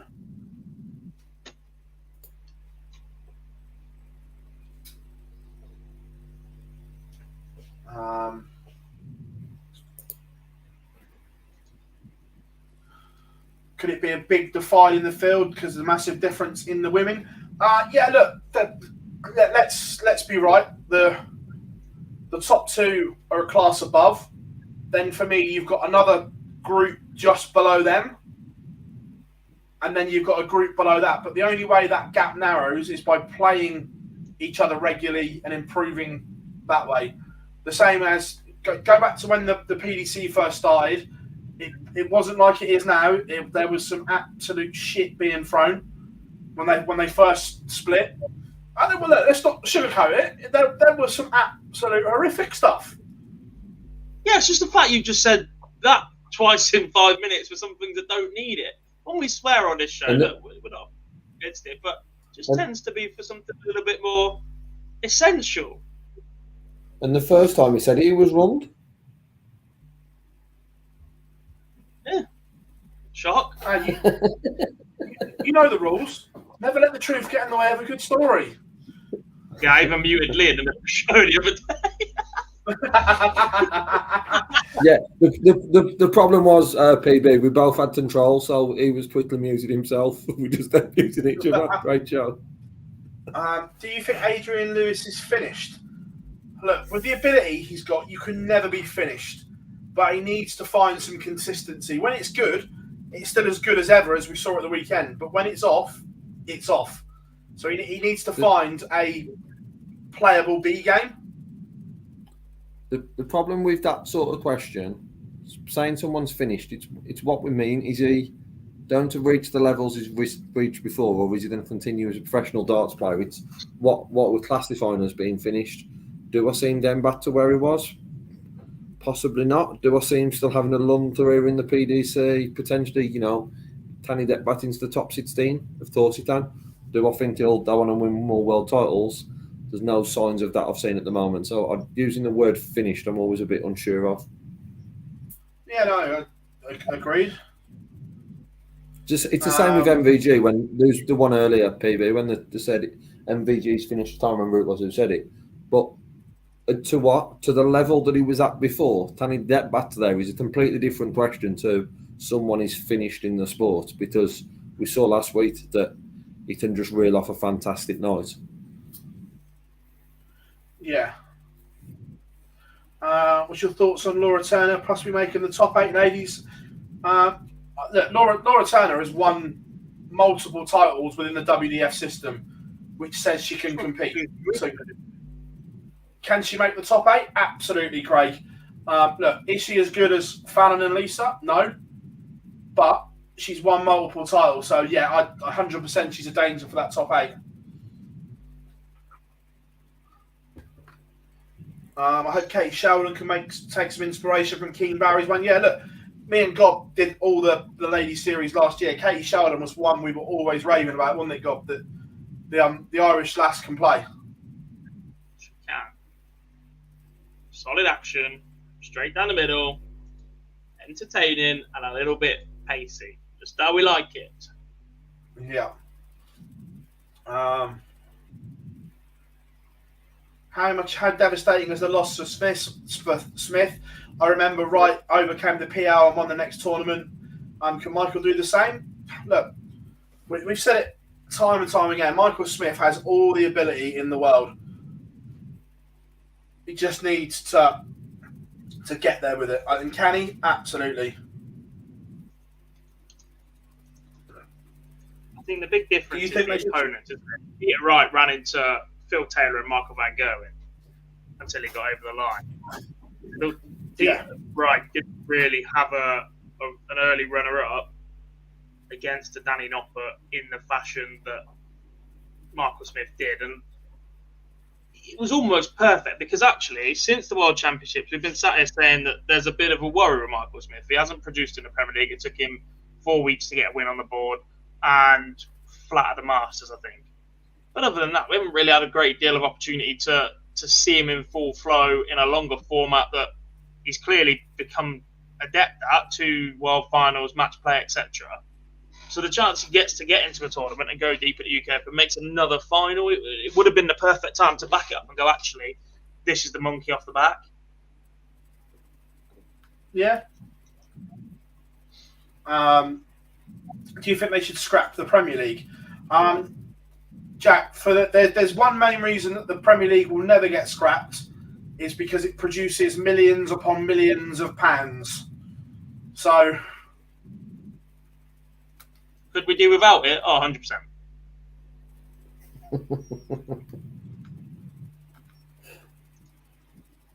No, we couldn't stop. We could do without it in this format. Yes. Who's the next young gun to make a good run? Oh, well, after this weekend, look, the youth's as good as it's ever been.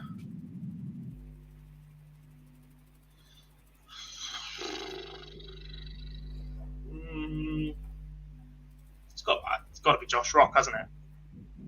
Right now. Yeah. Probably the most playing at the highest level of anybody under the age of 23 in the world right now. Just not getting results. Yeah, no, agreed. Connor Scott. Daniel, race for the match play. Too much going on at the moment there, mate. It's still miles away yet. Doesn't really matter at the moment. Too much money to play for.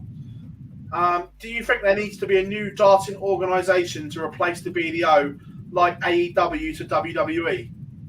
Good question. It's what the WTF and the ADC are supposed to be. Yeah, no, but I'm guessing it means does it, or would we like to see someone compete with the PDC on a professional platform and go head to head with them? I'm guessing. It's not demand for it.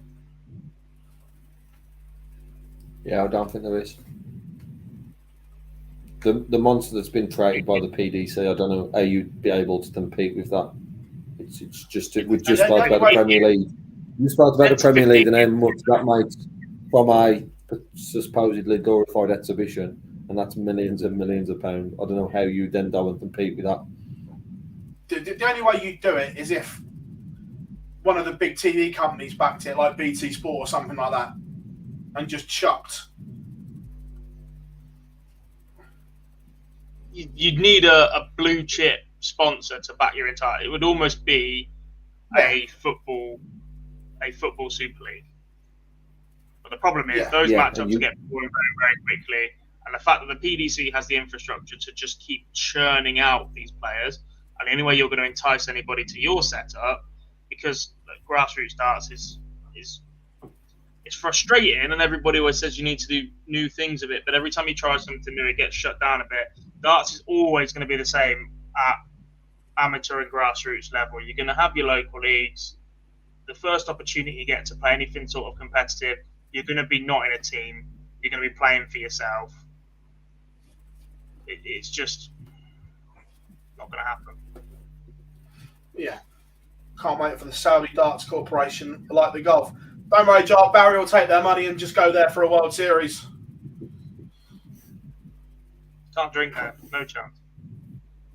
That's why he'll just take the money and do a couple of World Series events there. Take the millions like they do for the boxing, just in and out. Can they drink in a hotel? Am I right in thinking you can drink in a hotel? I think so, yeah. No, you must be able to. Like,